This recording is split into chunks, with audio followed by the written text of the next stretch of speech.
Hello, everybody. Griffin Gaming RPG, and I'm back another day to have some conversation with folks from the Star Citizen community. Hopefully, you guys had a good weekend. For those of you in the U.S., hopefully you had a good weekend. Wow, somebody gave us something.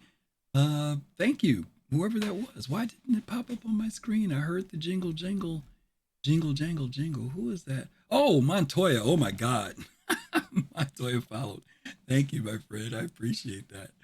Um, Thank you, everybody, for being here. Over the last week, we got through Invictus, a very busy week for CIG, for the community. Hope you were able to save some money, not spend too much money.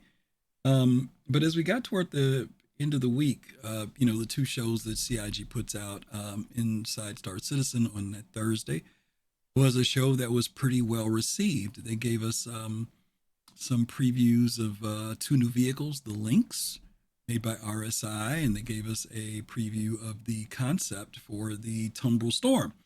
And people were pretty pumped up about it, pretty excited about both those vehicles. Surprisingly, the Lynx was more popular than I thought it was going to be.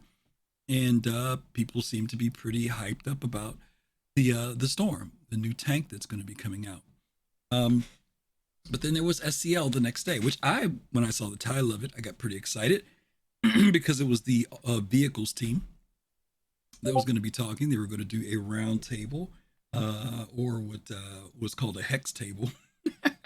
And anyway, I was pretty pumped up about it. And then I wait 2 minutes before I can chat because I'm a new follower. Yes, you're a new follower, Montoya. You've been put into probation. You're in a probationary period to make sure you're not going to act crazy.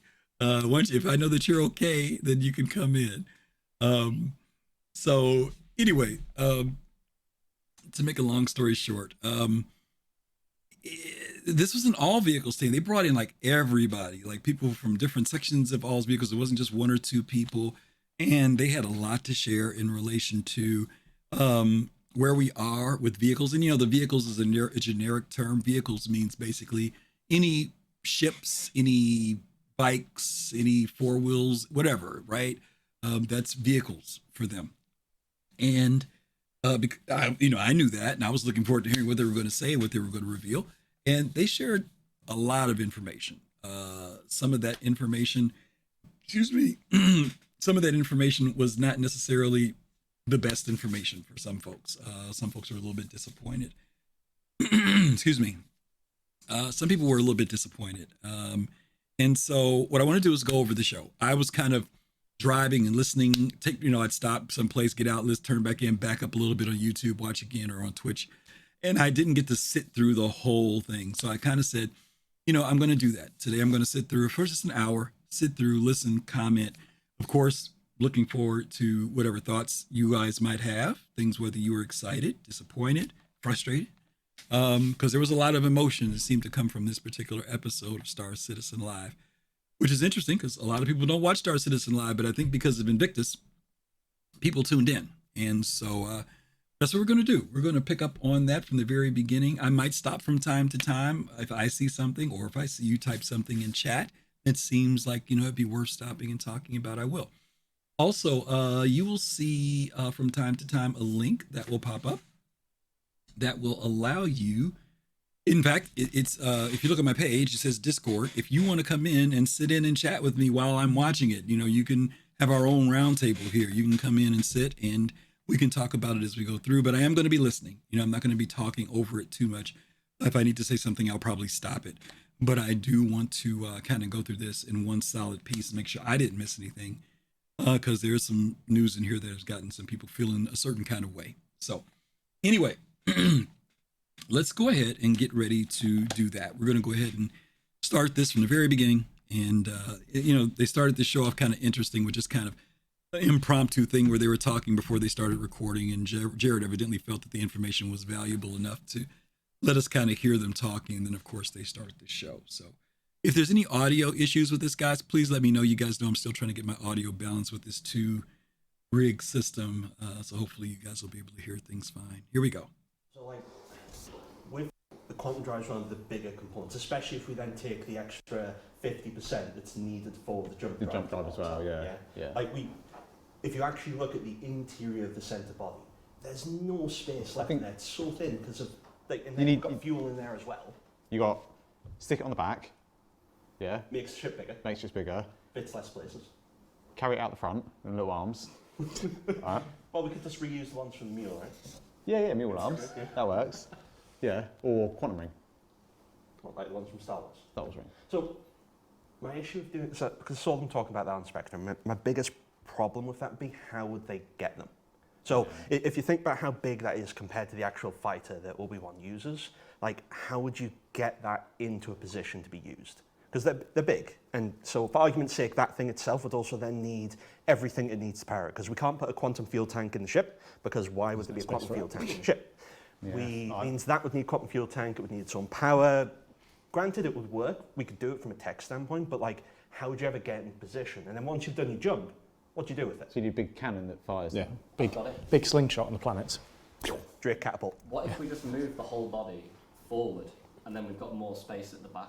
Oh, put the wings further back. Yeah, so the canopy front could align with the front of the wings and it's just like straight up. How can you say that as an artist with a straight face? It's just not painful. You just have to then make every other ship bigger to then fit the Fury into. Now the Fury. But the UK, sure, that's a scale every ship up 20%, right? That's fair. No. Well, is it the whole idea? Your argument is that the quantum drives are too big, but don't we determine how big the quantum drives are? I don't think it's that they're too big. It's snubs play a very particular role within the game. They're not designed to be used as the same as fighters, but that's why fighters are bigger than snubs. They're supposed to be as small as possible to be able to take them into much smaller environments, and they're cheap to operate, maintain, and run because you don't have to have everything to support the quantum drive. Yeah, well, not disposable because I mean there's a person inside. That's what I was going to say. Disposables are it's cheaper. It's cheaper. Yeah. Like it's the same like conversation I've had with people in the past where they're like, oh well, why would you not just use the best ship to do something? By best being like the biggest ship, whatever. If I was doing a pizza delivery in my local neighborhood, I'm not going to do that pizza delivery in a tank. Yep. I'm going to do it a little Vespa because of the fuel costs, right? But if I'm having to do it... I'm going full in there. Purely down to down the road. Good way to get views on YouTube. But like, if I'm doing it in a much more dangerous environment, I'm not going to do it in a little Vespa. I might do it in an armored vehicle, right? So it's about bringing the right tool for the job. So once again, snubs, they serve a particular purpose and role within the universe. They're not designed to compete on the same level as fighters at everything. But that's why fighter is its own category compared to snub fighters. Yeah. So why is it cheaper to run about in a Caterpillar than a Kraken? Well, it'll be cheaper on the Caterpillar than the Kraken because we're talking capital grade components and the maintenance of them will be much, much higher. Granted, it's not something people massively have to worry about at the minute, but like eventually you're going to have to repair them and it's all the costs and fuel to operate. It's going to get much worse. Fair enough. Don't give him that. It's BS. You decide how big the components are, and if you want to put one on there, you will. I want to stop there for a minute and go back to something that he just said. To run about in a Caterpillar than a Kraken? Well, it'll be cheaper on the Caterpillar than the Kraken because we're talking capital grade components and the maintenance of them will be much, much higher. Granted, it's not something people massively have to worry about at the minute, but like eventually you're going to have to repair them and it's all the costs and fuel to operate. It's going to get much worse. It's going to get much worse, which is something I tell people all the time about, the bigger the ship, the greater the logistics and operating costs of those ships. And sometimes people, I think, are so used to the way things are priced out in the game now that they don't realize that, having that, I'm just picking a random ship, that Carrack, with certain level size components in it, or something that has a class 5 or capital class, that it's going to be expensive to replace them. They may last a certain amount of time. I kind of think of it like, maintenance when you get a really, really nice vehicle that, it may run reliably for a long time, but man, when you got to take it in the shop, when you get that bill, you're like, oh my God. So there will be a lot of people who will find compromise and say, well, this may not run as well. I may have to change this more frequently, but economically it's better. And CIG has even told us with manufacturers, like for example, Drake, Drake's parts are supposed to be much more easily accessible and, cheaper to get. And so, yeah, they may wear a little bit quicker, but maybe you can get them easier. Where if you've got a ship that's maybe of Aegis or another manufacturer, Crusader, they may be much more difficult, more reliable, but much more difficult and much more expensive to get. So, I just want to, when he says it's going to get worse, I mean, he doesn't mean bad, but he means it's going to, it's going to complicate. It's going to make gameplay a different type of consideration for it. So that's interesting. Fair enough. Don't give him that. It's BS. You decide how big the components are, and if you want to put one on there, you will. If we can decide how big the components are, why don't we just make them all tiny and have Tiny. big flying? That'll make Alberto so much happier. It's just a seat strapped to as many engines as we could find. So we can just leave it. I mean, that's basically the Fury, though, right? That's It's just like a seat with everything else strapped behind We've it. taken it to as the much wings of to look cool. an extreme as we can right now. Yeah. All right, then, John, can we make all components only 2 centimeters big? Cubes, right? All identical, this big. I mean, on the plus about how many side, components that'll make the Admiral, I want to make sure I'm hearing you right. Are you saying that the video is very low because it's blasting in my ears? Is it low in the channel for you guys? The audio for the video? If it is, I'll definitely boost it and I'll turn it down in my headphones because that's probably what I need to do. You guys let me know. Can you put up the video audio compared to your audio? All right, let me pull mine down some. On the meter, it's showing me that the video's audio is peaking like crazy, but I'll do it again. Okay, nobody's saying anything, so I guess the audio's okay. doors out. Like. Think how many components we have to redo. I remember back in the day we talked about having like the vehicle, ship components and vehicle components, and then like suit components that were going to be like SD card style, like. That's what we need. Oh Yeah. my god.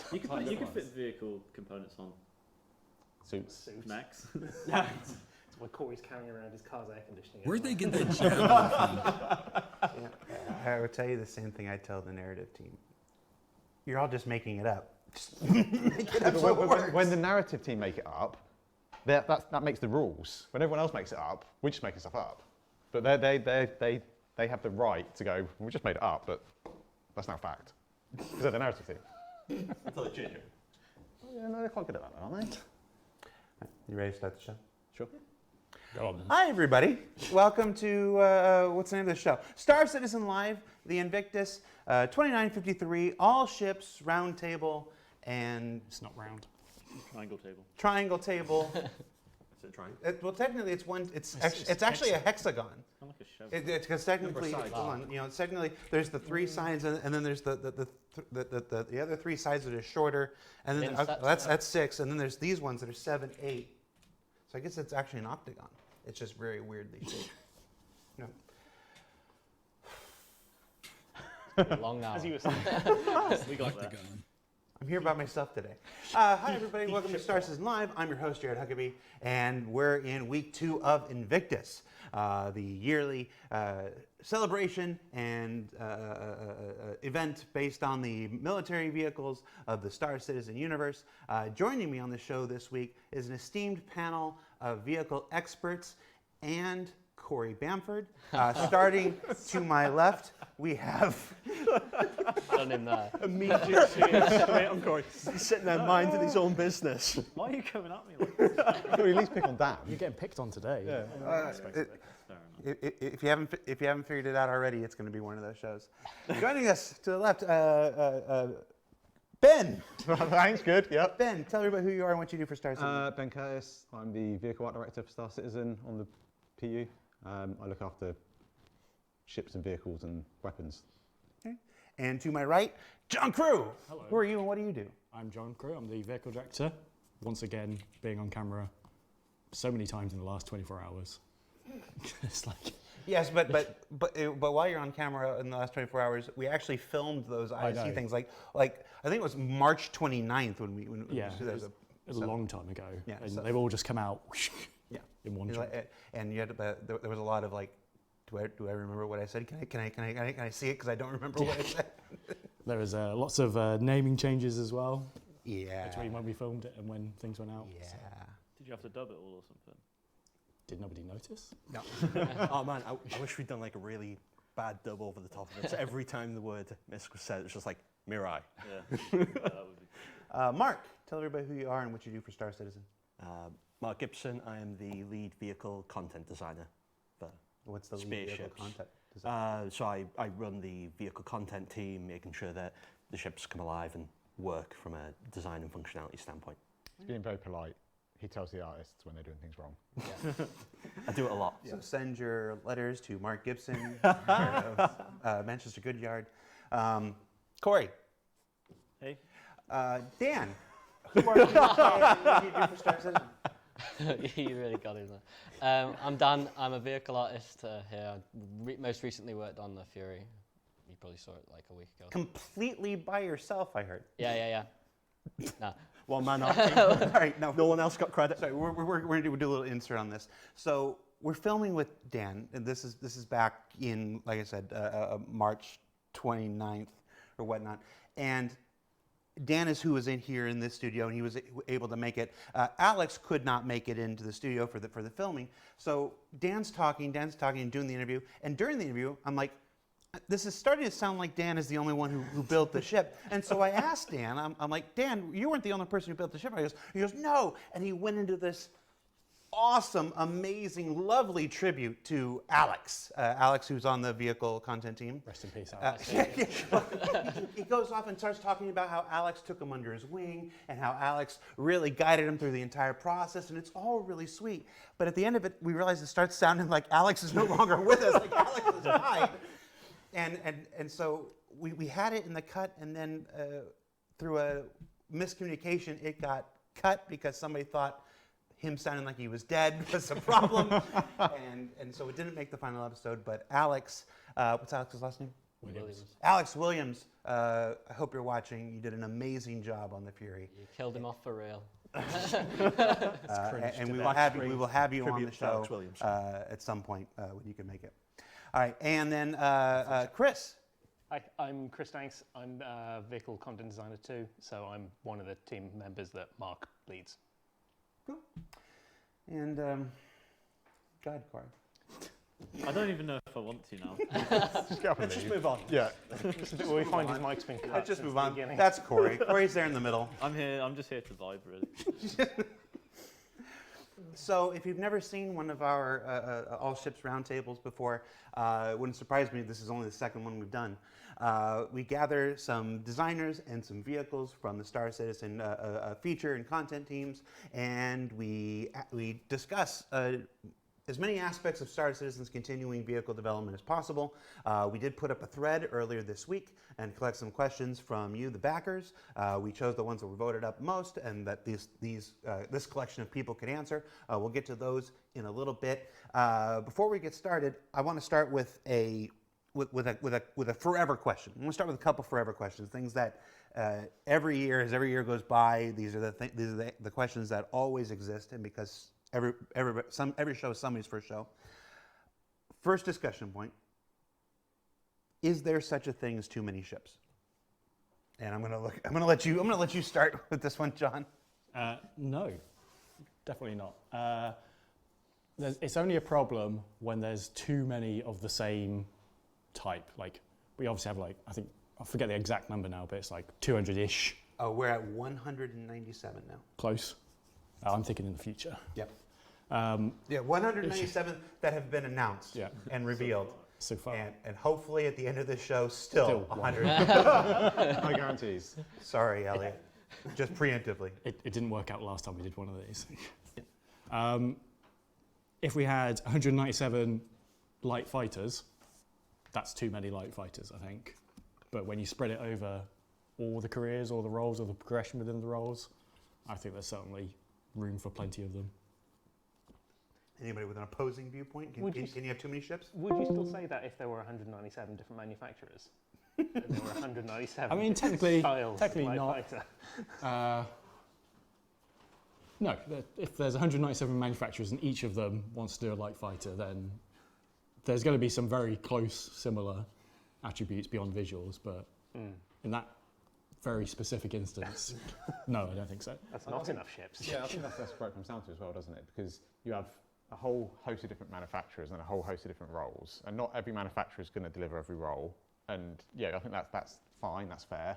I think there's also a lot of space in our universe for things that aren't necessarily like straight off the production line, right? So we're bringing these new systems out, and you don't expect them to have like every system to have it's got a new manufacturer in it and it's got this, that, and the other. But I think there's definitely scope for more less official ships. So things that wouldn't necessarily fall under certain manufacturers, or they might have started out as a particular thing, but they've been retrofitted and kept alive over generations of. Millennium Falcons kind of thing. Yeah, Things that yeah, have yeah. been customized so much. Yeah. You can't even tell what it Junkers. originally was. Yeah, like things that. Just, Oh no, Jalopy? no, not again. Jalopy? Not again. yeah. that's my role. You've got the cutter. What more do you want?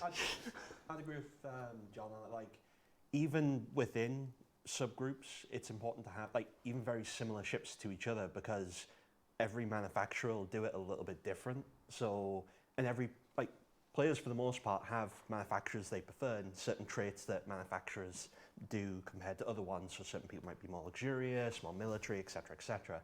So having multiple of a similar type across multiple manufacturers, I think that's fine, because it gives people variation about what they want to pick. There's not one type of estate car in the world. There's not one type of sports motorbike in the world. Black Intellect, thank you for the follow. Because people like different things. So if we had 50 Black Intellect, thank you. Argo single-seat mining ships, then absolutely, but having 5 or 6 across multiple manufacturers all bring little bits and pieces to the table. You touched on a point that I'm always interested in. There's this idea that the manufacturers all have to have their own distinct identities and all have to adhere to that stuff. And then we introduce things like, well, here's MISC doing this other thing, and they create Mirai, and so that they can still kind of keep their styling but still experiment. But in the real world of automobiles and stuff, you see a car come out and influence a dozen other brands, like when that new Mustang came out back in 2008, and then you saw everybody from Dodge and whatever all try to do their version. Funny, right? Yeah, but it's like, is there room in Star Citizen for a manufacturer to look at something another manufacturer is doing, and maybe for Anvil to try to do a Crusader-style ship or something? Yeah, I mean, don't see why not. It's like a lot of our stuff is based off cars. It's going to be a very British reference, but you have like Vauxhall cars, which is Opel in Europe, and I forget what the actual name of this particular brand was, but basically the Saab 9.3 is a Vauxhall underneath. Right. And at the time they own the same companies, and they're like, take the car, you can change the bodywork slightly, make it a Saab. Yeah. Well, And the Saab just ignored that and you did. look at like, was it Porsche that Porsche always made racing cars or sports cars and everything, and then they brought out the SUV. They've done all right, and then like now we've got Lamborghini SUVs. We've got like all and they're like, that's selling all right. We'll have a cut of that pie, and And then you got companies like Mitsubishi who are making sports cars, they're making giant 18-wheel trucks, they're making TVs, and it's like, what's that brand identity? Making air conditioners. It's like a lot of that's one of the things I like about like the racing stuff of like the Razor and that. Like a lot of times, car manufacturers will take something from their like racing kind of pedigree and then implement it into the normal like Quattro with Audi and stuff like that, and like Porsche with the flat six and things like that. Like they kind of get informed by their adventures. Like I think the Ford GT was like a massive push as well, like where they tend to use the racetrack as a place to experiment what works and what has got brand justify the appeal. cost as well. Yeah, If they can take technology away from that and put it into the mainstream, then that. So That more makes modern MISC ships will probably steal a bit from Mirai if it worked, and what didn't work, and less experimental stuff, but some of the new direction. Yeah, I think like when it comes to MISC and Mirai specifically, like I think there's a real there's a hard distinction for me. Like MISC are kind of very utilitarian, very they've got a purpose, they've got a role, they've got a job. Whereas Mirai is definitely like the performance division. Yeah. So anything that doesn't necessarily fit into that sort of industrial feel, like I think MISC is a really very strong art style, and very happy where that's at. But that doesn't mean they can't try new things. And even if you take things like RSI, and you take some of our old RSI ships versus our new RSI ships, they progress over the generations of their vehicle releases. They span hundreds of years, or some Many years. hundreds of years. Yeah. And then, of course, people have their own ideas about what these brands are. You see it within the community. Every time we introduce a new ship, they're arguing, is that really a Tumbril? Is that really Crusader? That doesn't look like a Mist ship or whatnot. Yeah. These conversations happen internally too, though. Yeah, absolutely, yeah. Yeah. Do you remember a keen disagreement where you were making a vehicle of one manufacturer and just somebody was really vehemently against it? That's not that manufacturer. It's got to be somebody else. Mule. Mule? Mule's an easy one. Kind of split the wire a little bit, didn't it? Yeah. But, I think kind of like, I think the functionality of the Mule leads more to Drake than necessarily like, it is quite a high-end vehicle for Drake. It feels a little bit more refined, but a lot of the inspiration for the Mule came from sort of what we see now in tractors and combine harvesters and that sort of thing, and that they are very purpose-built vehicles, so they kind of tick that sort of that brief, but they are just a little bit nicer. Melkor the Wise is like, the Mule is high-end? Well, For Drake. Compared to the Drake ship. yeah, compared to feels- like some of the other Drake yeah. ships. It feels more kind of argo-y in a sense. It's like you say, like plant machinery. Yeah, like if you look at the interior is all sort of like molded plastics, and there's whereas if you look at the interior of some of our Drake like spaceships, they're Very stripped back. yeah. Screens falling Very on the basic. floor. Screens on the floor, like helicopter seats, that sort of The style. the Vulcan concept was Anvil for Hey, fire probably medic. 80% of See you, its man. concept development, and then got towards the end and we're like, it's sort of not particularly Anvil-y anymore. It's getting towards Aegis, and then like the whole cockpit bit of it changed to be more like the front of the Reclaimer. Right. So I still think the Vulture looks more Argo. Admiral, are you there? I am. Can you hear me? Yeah, I got a question to ask you. I was listening to them talking about, building ships and, ships evolving. Certain ships could expand the type of ships they do into other types of ships. There are some people who will look at that from a gameplay standpoint and say that's cool that they're expanding it for the sake of the manufacturers, the lore, giving players more options to look at, right? Then there's the other side that says this is all about making money, and they're just providing these ships as another way to keep bringing in revenue. Now, I think there's both. The question is to you, which more do you feel it leans toward? Do you think it's 50-50? Or do you think it leans more toward one or the other?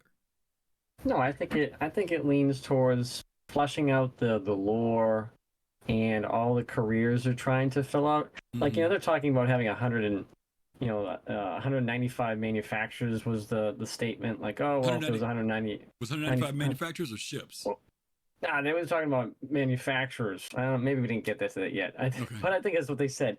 But they were like, well, anyway, so there'll be a lot of variety out there. So there's only a handful of manufacturers. So instead of making another 20 manufacturers, then you have to branch out. And so look at the Spirit. You've got a bomber, you've got a cargo vessel, you even have an executive ship. Right. Like, you don't really see that in the world today, where you have a Mercedes being a police. Well, I guess in some locales you have police cars, but it just doesn't make any Why put out the Reclaimer instead of the Vulture? Why put out the Carrack instead of the Freelancer Der? I mean, in the sense of operating. Why put out the the Ryan's not out. I'm trying to think if there's another manufacturer, big ship that's out there. Why put out the well, they did do that. The 890 came later. I guess my question is, why didn't they start small, develop mechanics, develop gameplay with small to medium, and then eventually start doing Reclaimers, 890s, Polarises, all that stuff? Because those big ships they put in first don't do squat. They don't do anything. They've been cargo carriers for the past, 7 years. I'm just playing the other side of the coin, because part of what people were going on about was what ships are coming out, how long they're taking, why does these ships take so long, blah blah blah blah. So I'm just sitting here saying, why didn't they just start with the Vulture instead of starting with the Reclaimer? All the time they put into the Reclaimer, they could have just started out basically with the Vulture. Oh yeah, if you look at it in terms of how long it take them to do the Reclaimer, you probably could have had like another 6 little ships or medium ships come out in that period of time. But the Reclaimer itself was more like a proof of concept that they could actually take a large ship and put it out there and deliver it to us. And I mean, everyone was like, "Oh my God, it's like the alien ship. It's like the Nostromo or something like that. It's super creepy in there." So you think it was more of a marketing thing? Yeah, than it's more like a game because development thing. I mean, they're gonna have to redo it anyways, and there's no. I mean, there's parts of that. I mean, this ship is really old, so they're gonna have to do a lot to put that to gold standard, I think. Okay. And hopefully they don't have to do a complete redo. Right. But hey, pops, what's going on? Yeah, that's the way I look at that ship at least. The 890 was pretty fleshed out when it came out.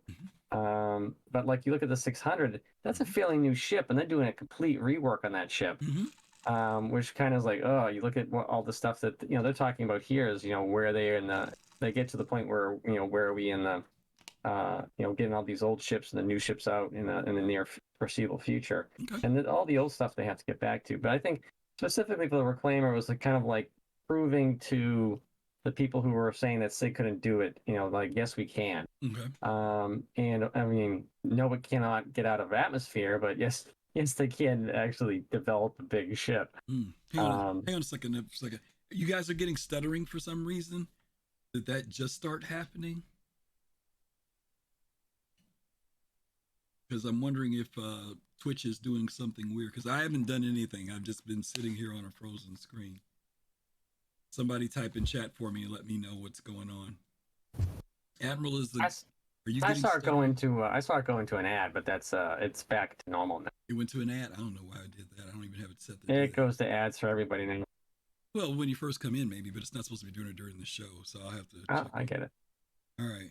Okay. Well, let's go ahead and play. You guys, let me know if it's stuttering. Okay. Well, the big dirty secret. I would suggest reloading the Twitch if you're having an issue with it. Yeah. Montoya, Shady Face, thanks for the confirmation. 15 different manufacturers making all these. It's the people at this table who are making them. I was saying, the audio's freezing. You got to put your brain in. Okay, I got to put my brain in Drake mode. If I got to put my brain in Crusader mode, and sometimes the brain just doesn't want to do. Videos. It's probably because he's paused. Yeah, I mean, I was paused. The video, I paused it. So I think Montoya is telling you to get going. Is that what he's telling me? Okay, yeah, all right, let me get going. All right, here we go. What you want it to do, and it will push you, towards whatever these other manufacturers are. And occasionally that leads you to invent new manufacturers when your brain just wants to do something completely different. Like, I remember just before I moved on to the Fury, like, I'd spent like a little bit of time on the Corsair, like helping Lod it, and like my entire visual library was just Drake, and then it's like now you're doing like a MISC racing ship that's kind of Mirai performance kind of thing. Like, we weren't really sure which direction it was going to go then, right? Is it frozen now, like, guys? Every time I modeled anything, I had to refresh mine. I had to refresh it. Now it's like, playing. No, rivets, metal, like chrome. Like, I was like, Yeah, okay. And it was like every mechanism was more Drakey until I like remembered like the direction of it, right? And I want to jump in there before the person goes to Reddit. You just referred to the Fury as a racing ship. Obviously, the 2 variants that we just released are not dedicated. No, I meant like nippy, like they're fast and stuff like that. Yeah. Just I before had to the Reddit refresh on this too, so just refresh. Although we did discuss the possibility of exploring new variants. Let's talk about that real quick, because this is the Invictus show and whatnot. Let's take a minute. It's my show. We'll do whatever I like. Pitch me a variant. So John, for those of you who maybe haven't seen the show or whatnot, during the Invictus, the Fury segment last week, John said that we're open to exploring additional variants of the Fury in the future. We're here. We're live. Yes. Hi. Put you on the spot here. Pitch me a Fury variant, just off the top of your head, if you could make any Fury variant, what's the first thing that comes to your head? Here. Boarding variant. A what? Boarding variant. wait. So the front of it, the actual circular thing at the front would actually be to the small docking collimatric. So once Thanks, you guys. disable the ship, you could just slam into it. It opens up, force open the. I feel like you need to turn the dome round, the donut, so it's like facing that way. So it kind of goes this way instead, and then you just like. You'd be Well, quite you could just have the lackluster tube come boarding out. party, though. Well, you disable the ship. If you've got one of them in your ship, you can then use that to get over. So you don't have to EVA over. You get in it, you fly over. It's really manoeuvrable. It's really good handling. So you'd have it with wings, and they're basically the claws, or Latch on. without wings, and it just gets shot straight out of Jeffrey's tube. Oh no. He's done it. No. Again. No. But in essence, yeah, that would be mine, because then you could use them to forcibly board and try and take over other people's ships. But there's only one of you. I guess but- you'd have to send a lot of them. You're the weapon. Yeah, you're the weapon. Do you not have faith in your Be own on my FPS? own. Does it detach once you've got out?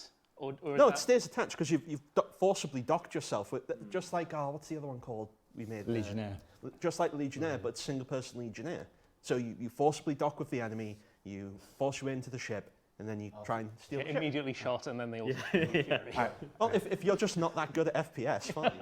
All right, so You're saying that's it's a Mark's skill pitch. issue. We can't spend too much time on this. Corey, what's your pitch? I was thinking short range cargo / transport kind of thing for zipping about. put cargo? Well, you could work something out, right?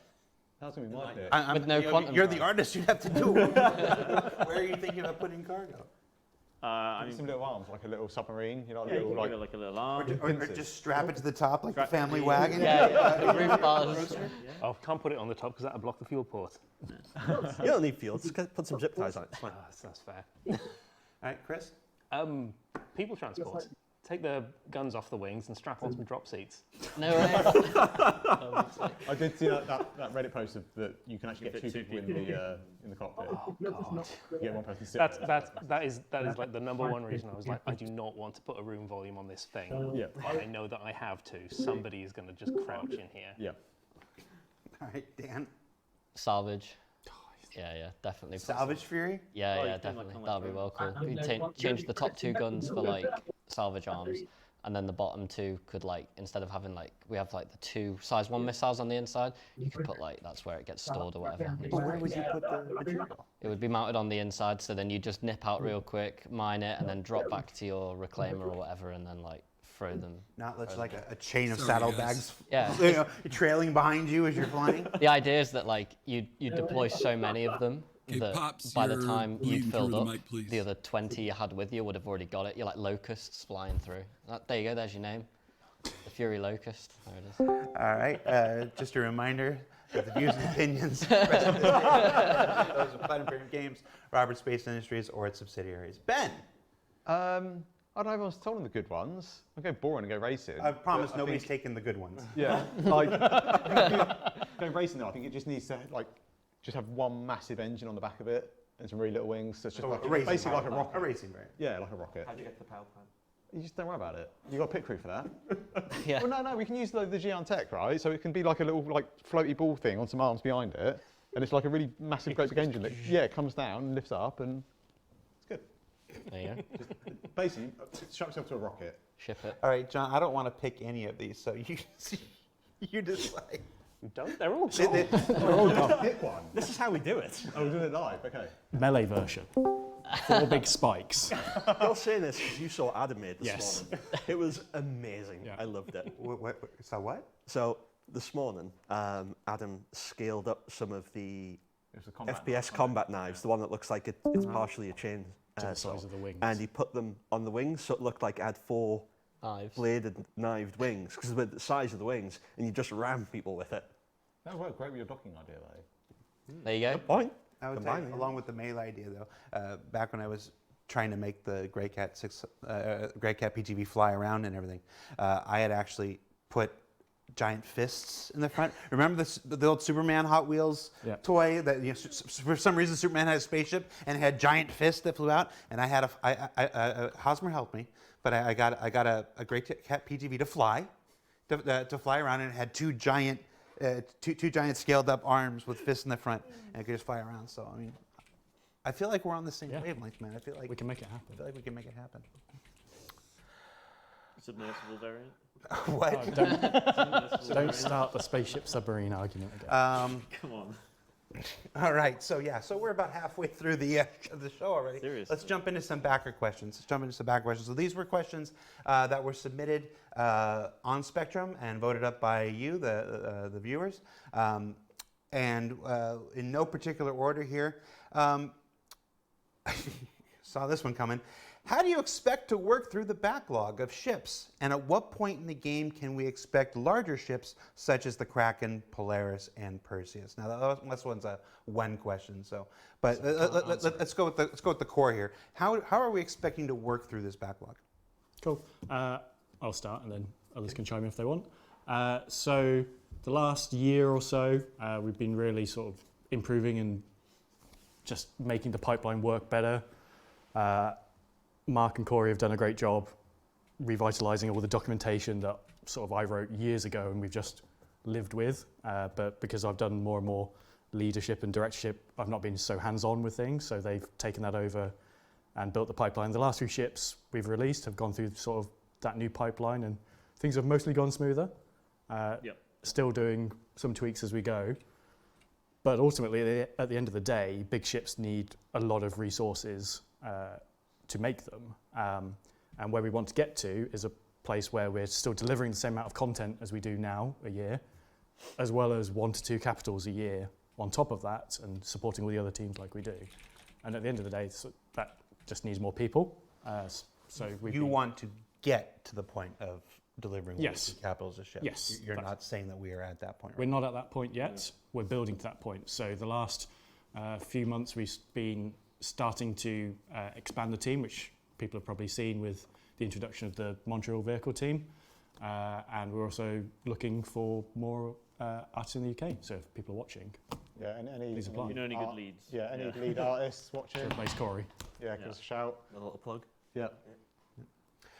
It's not uncommon. A lot of these shows do serve multiple purposes, and they're absolutely, from the conversations that I have to have with the talent acquisition team every single week, they're definitely a hiring tool. Run the ads and basically just run This is the ad. our page. Yeah, Okay. you're presenting it to these people who it would be that they're working with. So and How we're much showing them. It's cool. Are you sure you want us on here then? It's too late now. Let me stop here. Hi, everybody. We've got Fist to Face and Pops in Space have joined us. How are you guys doing? Fine. Good, good, good. I just wanted to stop here for a minute and say, as you guys know, CIG has lost some staff members, and particularly Paul Jones, who was lead artist over Vehicles team. And he left a few months back. He's now working at Ubisoft. Also, you guys know the CIG had decided to expand their staffing. They had been hovering around somewhere between 750 and 800 staff over the last few years. And with the building of their new facility over in the UK, they had announced that they want to expand that staff, actually double that staff, I think up to 1,500. I know they had put out several hundred employment applications on their website. I know there were at least 300 out there at one point for employment. So if you know somebody who's interested in game development, might be worth referring them there. But it also shows that either the expansion of the company, we know that CIG has shifted a lot of their energy and effort toward getting Squadron 42 out. So hence needing to have more artists and people hired. Anyway, just when you get, Montoya. So I'm just kind of giving you some background behind this too, in the sense of them talking about needing more people, wanting more people. They really are pushing that a little bit more now. So, all right, let's go back in. I think, like, just to touch on that as well, is people kind of think it's easy, right? You want more spaceships, you hire more people, and done. Like, it's this 10 more people, you can do 3 more ships. But there's obviously a lot of time and effort goes into like training up staff and making sure staff are, we're growing the team is quite a difficult challenge, especially when we've got like leads that are already at capacity, and then we're like, okay, we want to add, we want to double our team, and okay, well, we can't still have like it goes from one person that's already trying to juggle like 3 or 4 ships at once to then going, okay, well they can now juggle away, and it's like it's just not sustainable. So we're we have grown the team quite a lot in the last kind of 6 months to a year. We've started a new team in Montreal. We're looking to grow a second team and probably a third team in the UK. So yeah, like we're expanding, but it does take time. And yeah, there's a misconception that, like you said, you just add more people and instantly more things get made. Yeah. But the reality is, and this isn't just for vehicles, this is for any discipline in anything, when you have to teach, when you have to train, when you have to onboard, your production gets slower because you now have to slow down everything that you would normally be doing in order to explain everything and make this stuff work. And then, so things slow down before they get faster. And this is with anything, not just vehicles, whatever. And then, you know, God help us, you know, the person doesn't last. The person does, you know, goes and finds a different opportunity, or just, you know, they interviewed well, but, you know, the reality wasn't. And now that slowdown has yielded no positive results. So it is definitely a process. And yeah, so we talked about this Montreal team. The next question from the backers is literally, what is the purpose of the Montreal team? Are they dedicated to like a specific type of ship? Is it? No, I think it's a really dangerous thing to get into if you have multiple teams. Myself in the face. If you've got like multiple teams and you're like, oh, you know, you're the A team and you're the B team, or you're, you know, you're team this and your team that, and it's not a case of that. It's you know, the way we prioritize our ships is we get our ship priority, and that comes from John and the execs and all the important people, and then we look at, you know, what resources we have and, you know, what people are best fitted for, and then we allocate work that, you know, we feel confident that people can achieve. And like, if we had a new team come in and we're like, hey, we got some capital ships for you, here you go, you know, you're not setting that team up to succeed. You know, you're just setting them up to fail. Realistically, our big capital ships take a sizable team to deliver. So yeah, you know, initially we're getting them on board to kind of help, you know, fill out some of our backlog ships, help do some variants of existing ships. We're at the moment just trying to kind of, like I say, onboard them. They've been going for April 1st is when they officially started. Okay, yeah, a couple of months now. Yeah. And yeah, you know, we're kind of, they're getting up to speed. They're doing a fantastic job of learning the ropes and, you know, understanding our processes and pipelines, working through a few ships that will be coming out at some point, and then we'll put on something bigger. Well, that's the other thing. They're a brand new team. They're not massive. It's not like they're anywhere near the size of the UK ship team. It's like, if I remember correctly, it's 3 artists, 1 designer.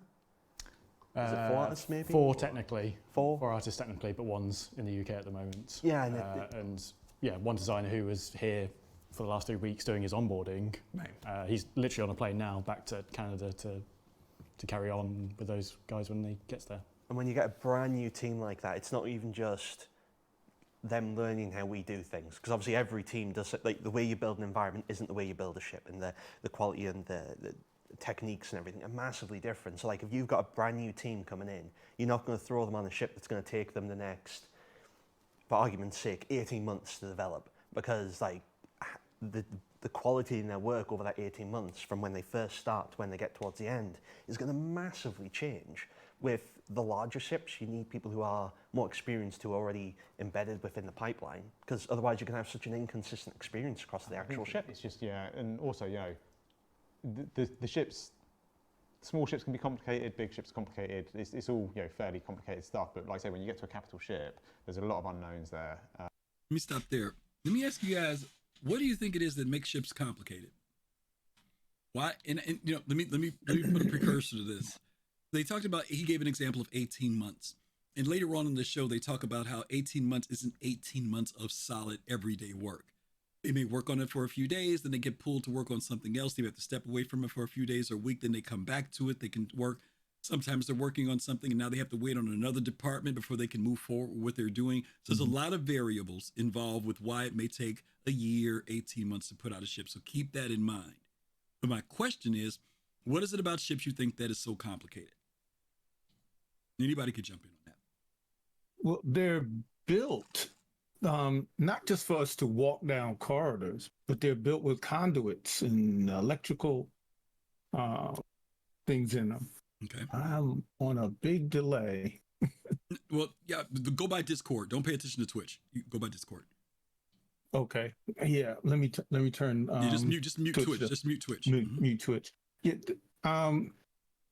They're not just halls of you know, empty places in them. They're actually going to have functioning pieces, so they have to design the ships with that future tech in mind. And as you mentioned, there are different things they need to stop, wait for different tech to come in, and then continue on. Just like I'll think of a real good example about the Banu Merchantman. Remember the landing gear that they showed us?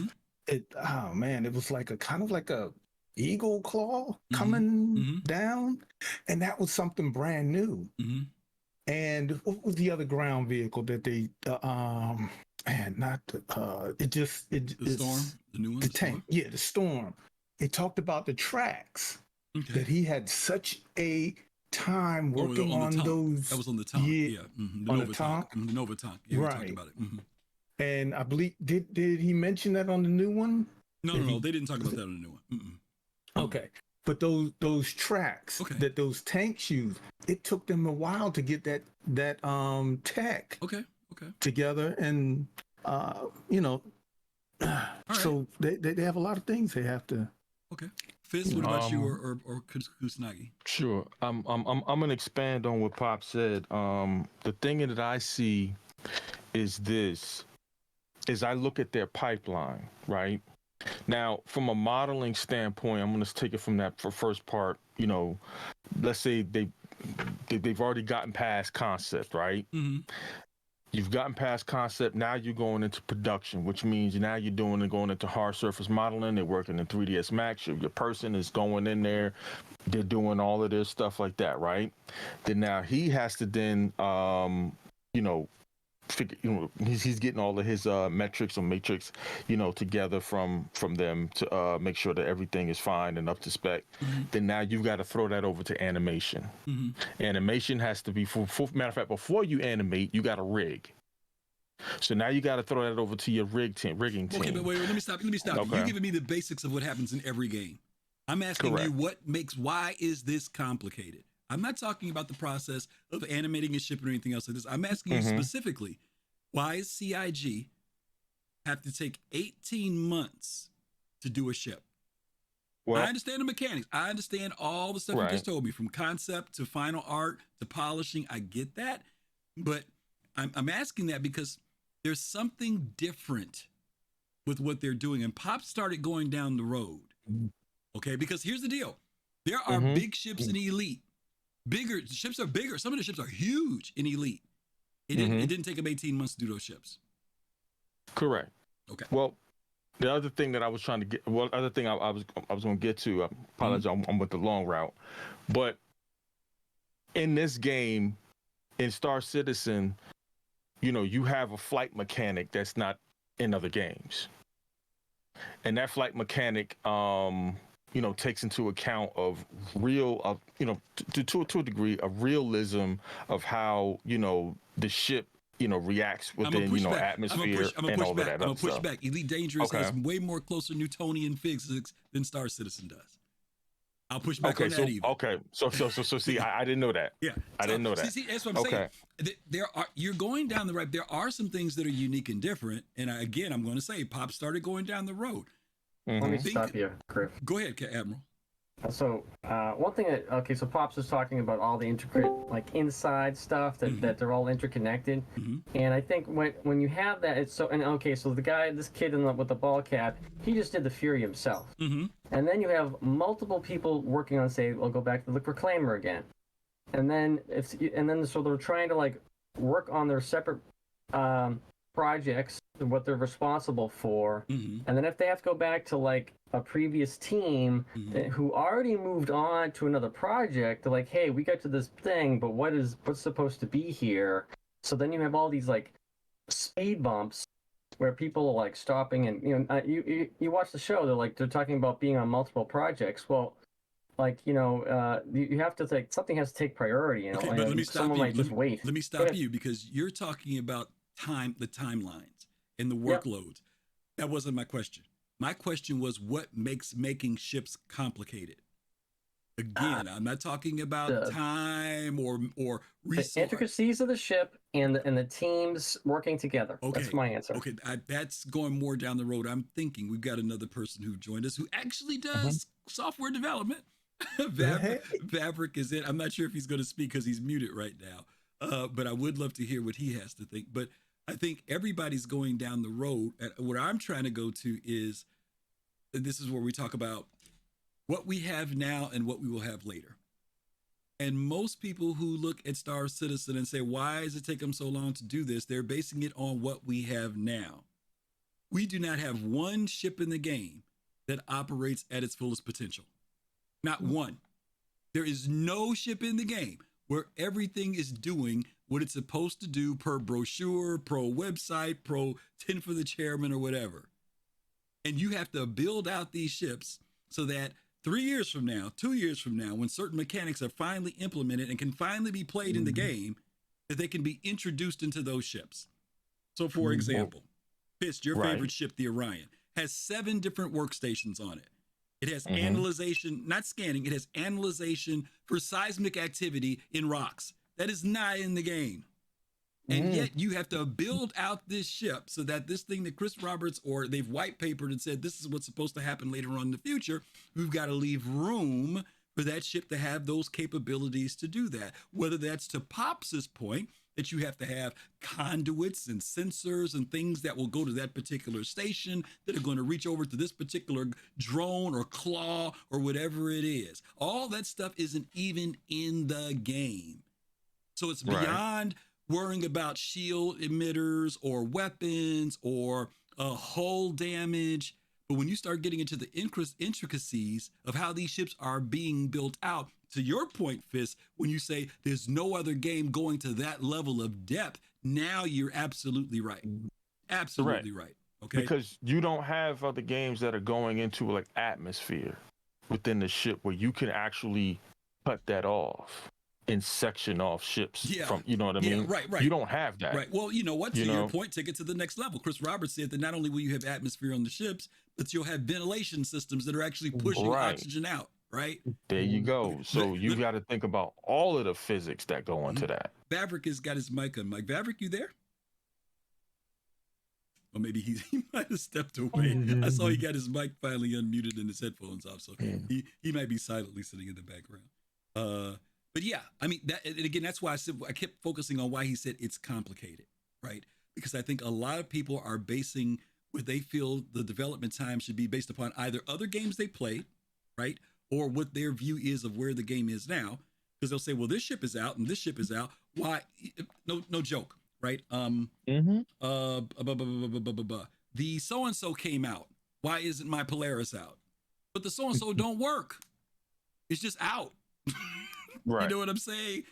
Yeah, you've got it, but for right now, it's a freaking cargo ship. It doesn't. The Carrack doesn't even do any of what it's supposed. The Carrack does absolutely nothing of what it's supposed to do. Right. It's a big cargo ship right now. Yeah. Well, remember when the C2 came out, right? That's one of the only ships that does do what it's supposed to do. Well, even when it came out, they said that it wasn't fully done, right?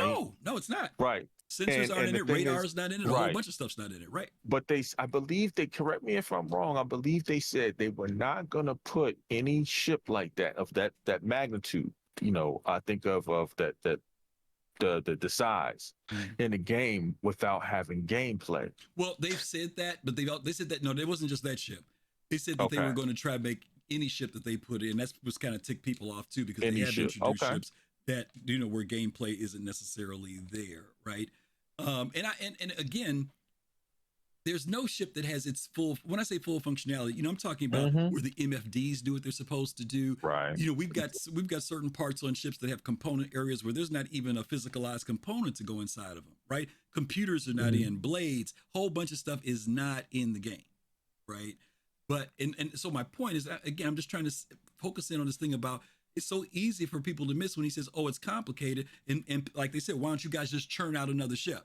Why don't you just, why don't you prove it? No, it's not that. It's not that simple. Yeah. It isn't. Because it's got to match up with what they honestly want these ships to be able to do, whether it's 2 years from now, 5 years from now, whatever the time frame is.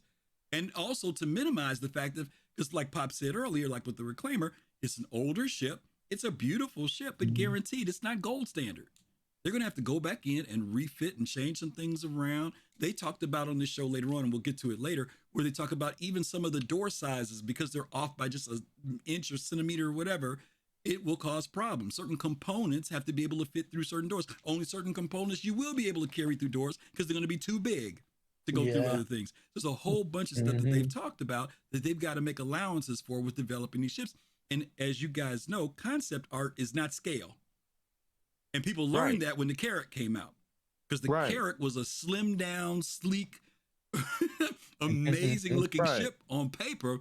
But when we got that sucker, she had gained 250 pounds, and lost a lot of its features that people thought they were going to get, because they found out, no, they can't do it. Just to briefly say this though, I believe it's him on the left side, the gentleman next to I forget, that's bearded. With the black pulley. Right, with the back pulley. I watched the a seminar online on Blend. It was about a couple months, 6 months or so back. He was there.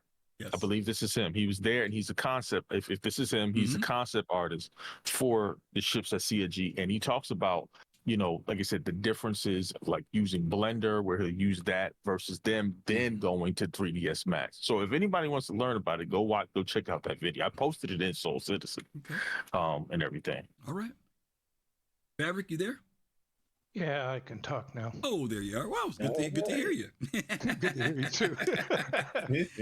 Fabric is a good friend of mine. I love hanging out with him, and he shares a lot of great insights, and he's not afraid to be objective about the games. That's why I appreciate his thoughts on it. But you kind of overheard what we were saying, Fabric, a little bit. So yeah. It's kind of my job in real life to I critique things, but it's because I'm the architect of the software. So I'm not this software, the software that I'm working on, but what my position is, like what I'm thinking is going on is, especially in the, like if you look at the development timeline, and they put all these tasks and they're all art, and they've got all that done, and now they have to write the software that goes with it.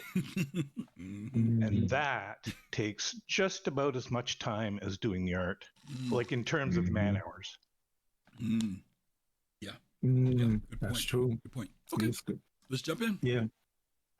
I do think, we've got Jason, who's come across from the environment art team, and he's got a whole wealth of knowledge on building environment art assets and building out those kits. So he's got a huge amount of knowledge that we can lean on for building out our capital ships. But yeah, like I say, sticking someone on something for a year and a half, when they're, initially you want to get a few under your belt, learn the processes, touch lots of different areas of the ship, the interiors, exteriors, and just learn everything basically. I think another point as well is that in general, for interiors, at least the quality of what we receive in like pre-production is generally spread a little bit thinner. So the interior concepts for capital ships are generally like key art and some fairly like vague interior spaces. So like the production team has to do a lot more of the exploration.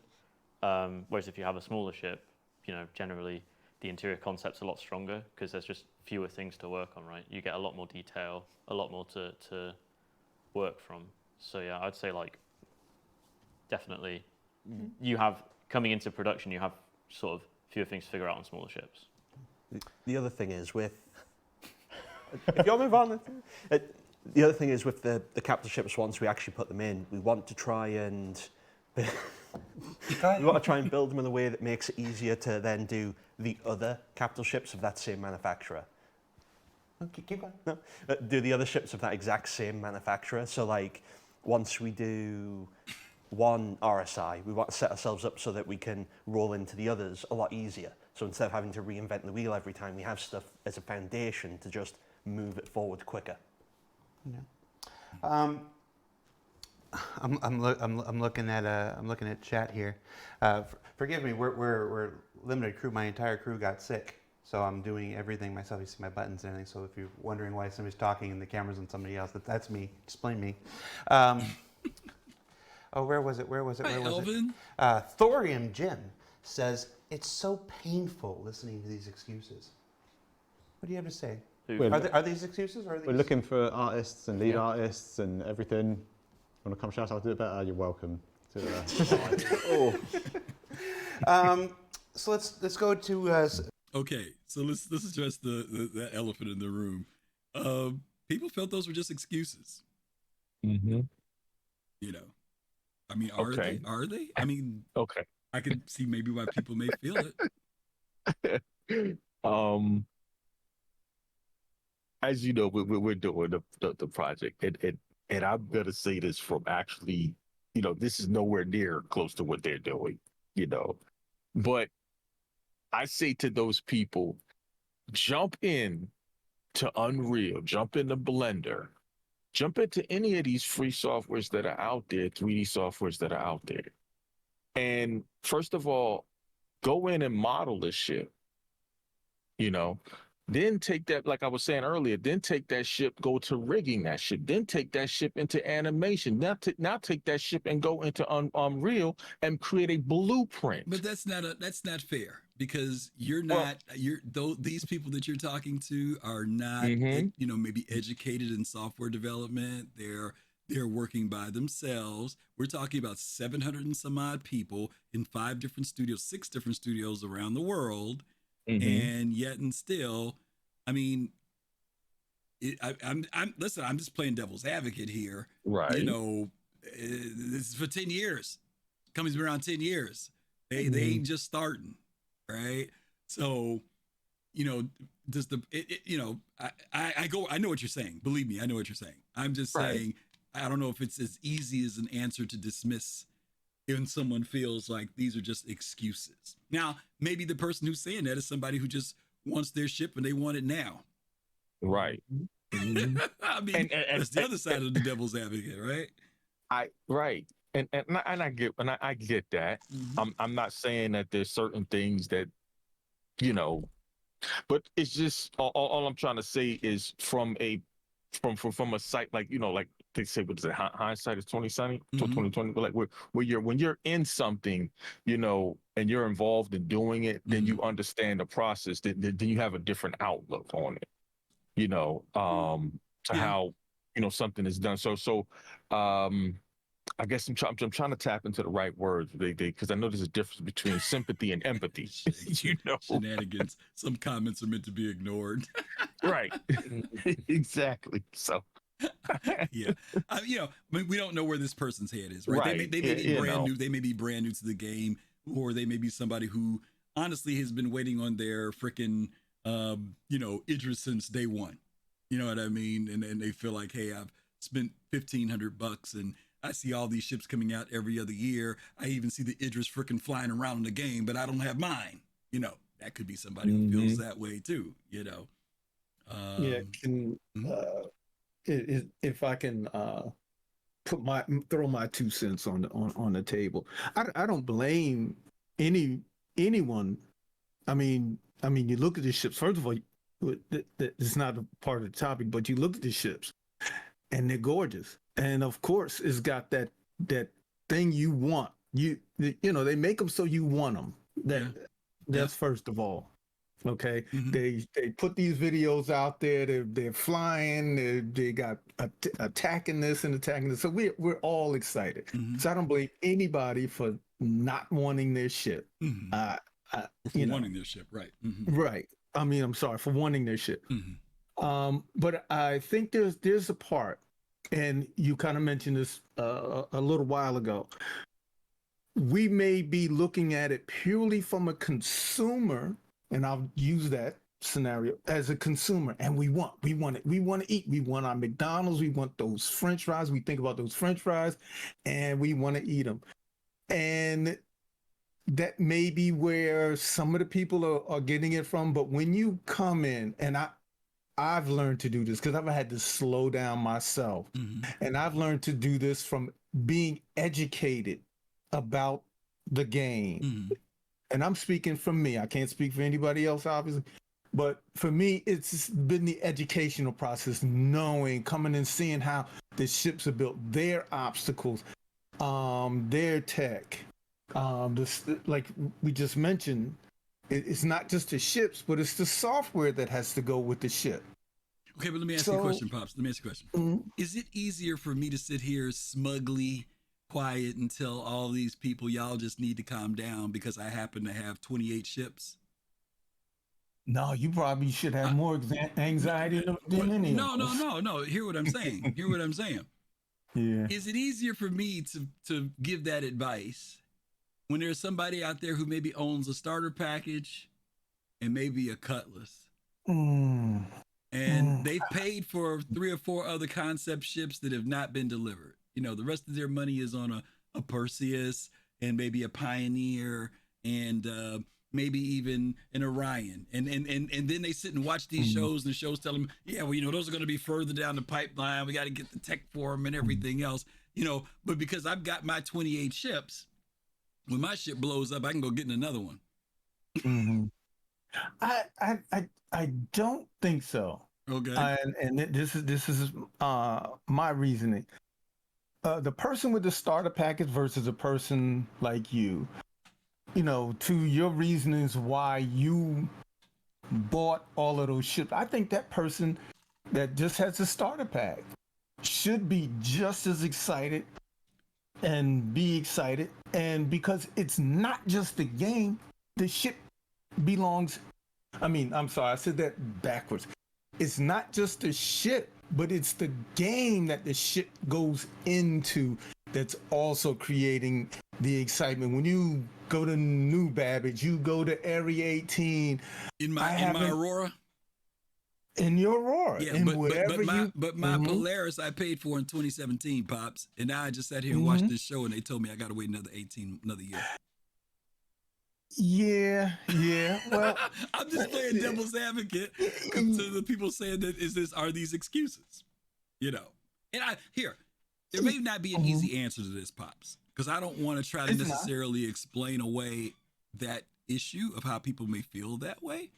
I don't think it's excuses, right? I personally don't. I think CIG has made its flubs now. They've done some stuff that, you know, that we have to wonder. Only time will tell in the end when the story comes out whether the pain was worth it, right? Well, that's when we may find out then, and why some decisions might have been made versus other decisions being made.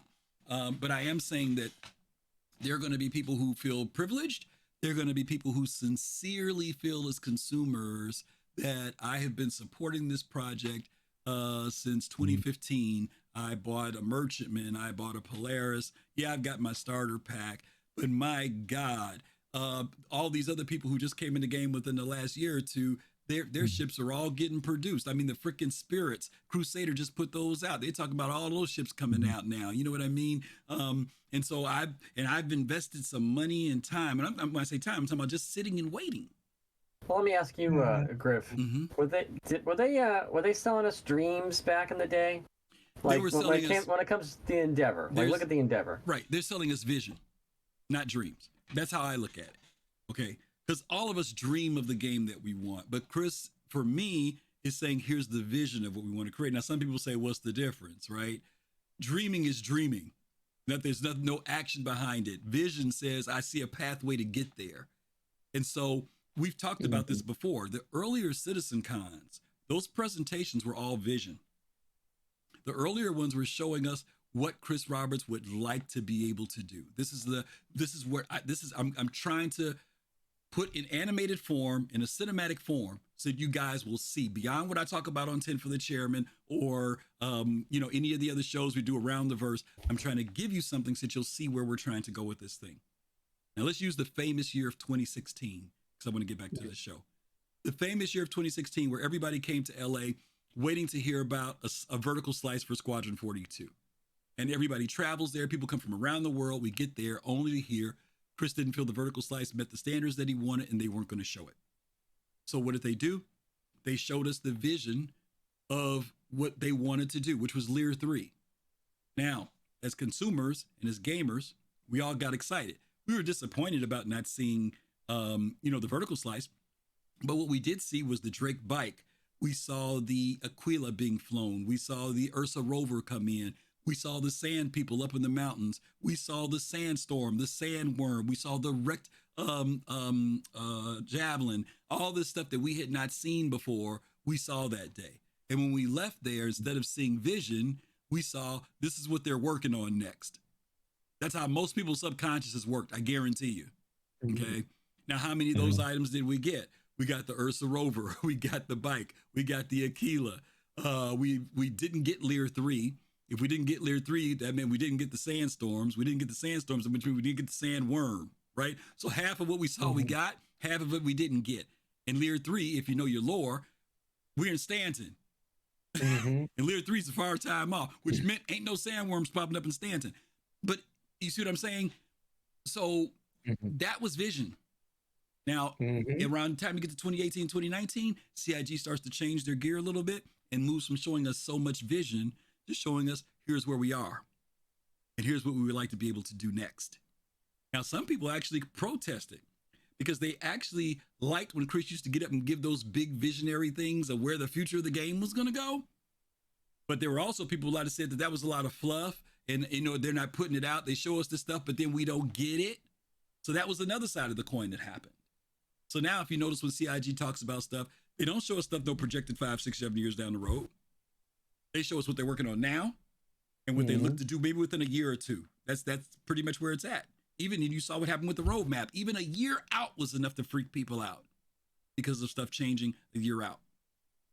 So to answer, to answer Admiral Kusanagi, yes, in the beginning, much of it was vision of what we want to give you guys an idea of where we want to go. And as time has gone by, it's moved toward what we're capable of doing, what we believe we can do. When we got to iCache, when we got to all that stuff, that was here's how we're going to do it, and this is what we're going to work on. And then when iCache didn't work, they moved it up to the next level. Socks, all that stuff came up, and then eventually it turns into PES. Okay, we know we've got the technology. Server meshing, we heard about it a while ago. Then server meshing turned from before we get to server meshing, we've got to go to static server meshing. Then from static, we're going to move from that to dynamic. That there's a progression now that they know they're going to do, which before all you heard was server meshing. That's all you heard. Okay. So let me stop there. You know what? I'm going to say? It's their fault. And, okay. Now you had a show a little while back ago, and I'm just being silly. You had a show. What was the first ship that was shown from Star Citizen? The Bengal. So how big is that ship? So they started the problem off right then and there. They showed us that big, huge ship, and they set it on fire from that big, huge ship. But you know what? It did what it was supposed to do. It did what it was supposed to do. It gave us, exactly. It resonated back to the days of Wing Commander. That's what that did. And people, and it resonated with people who remembered Wing Commander.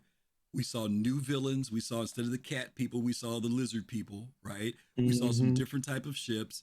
We saw this whole military thing, just like we did back in Wing Commander. Now it was the UEE, So he touched on a nerve, both nostalgic as well as introducing a whole new generation of people into what space gaming could be.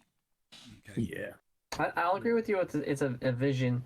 But certainly the original vision where these ships came out used a lot less polys and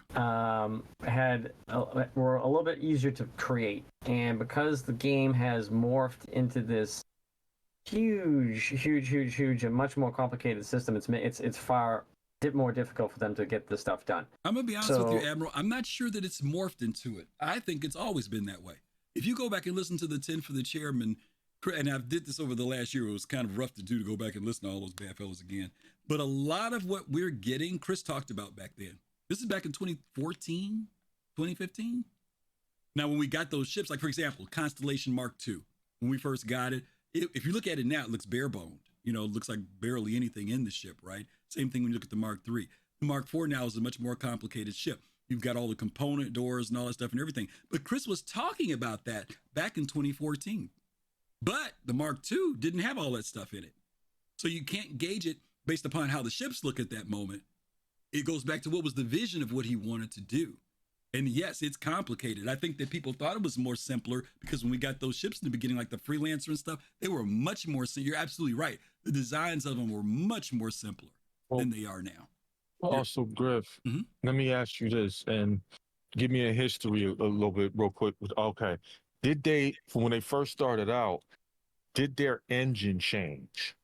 Yes, because Okay. this whole thing originally That's started at CryEngine. No, but right. you know, there's always been this debate, and Vavrick, I would love to hear your thoughts on this.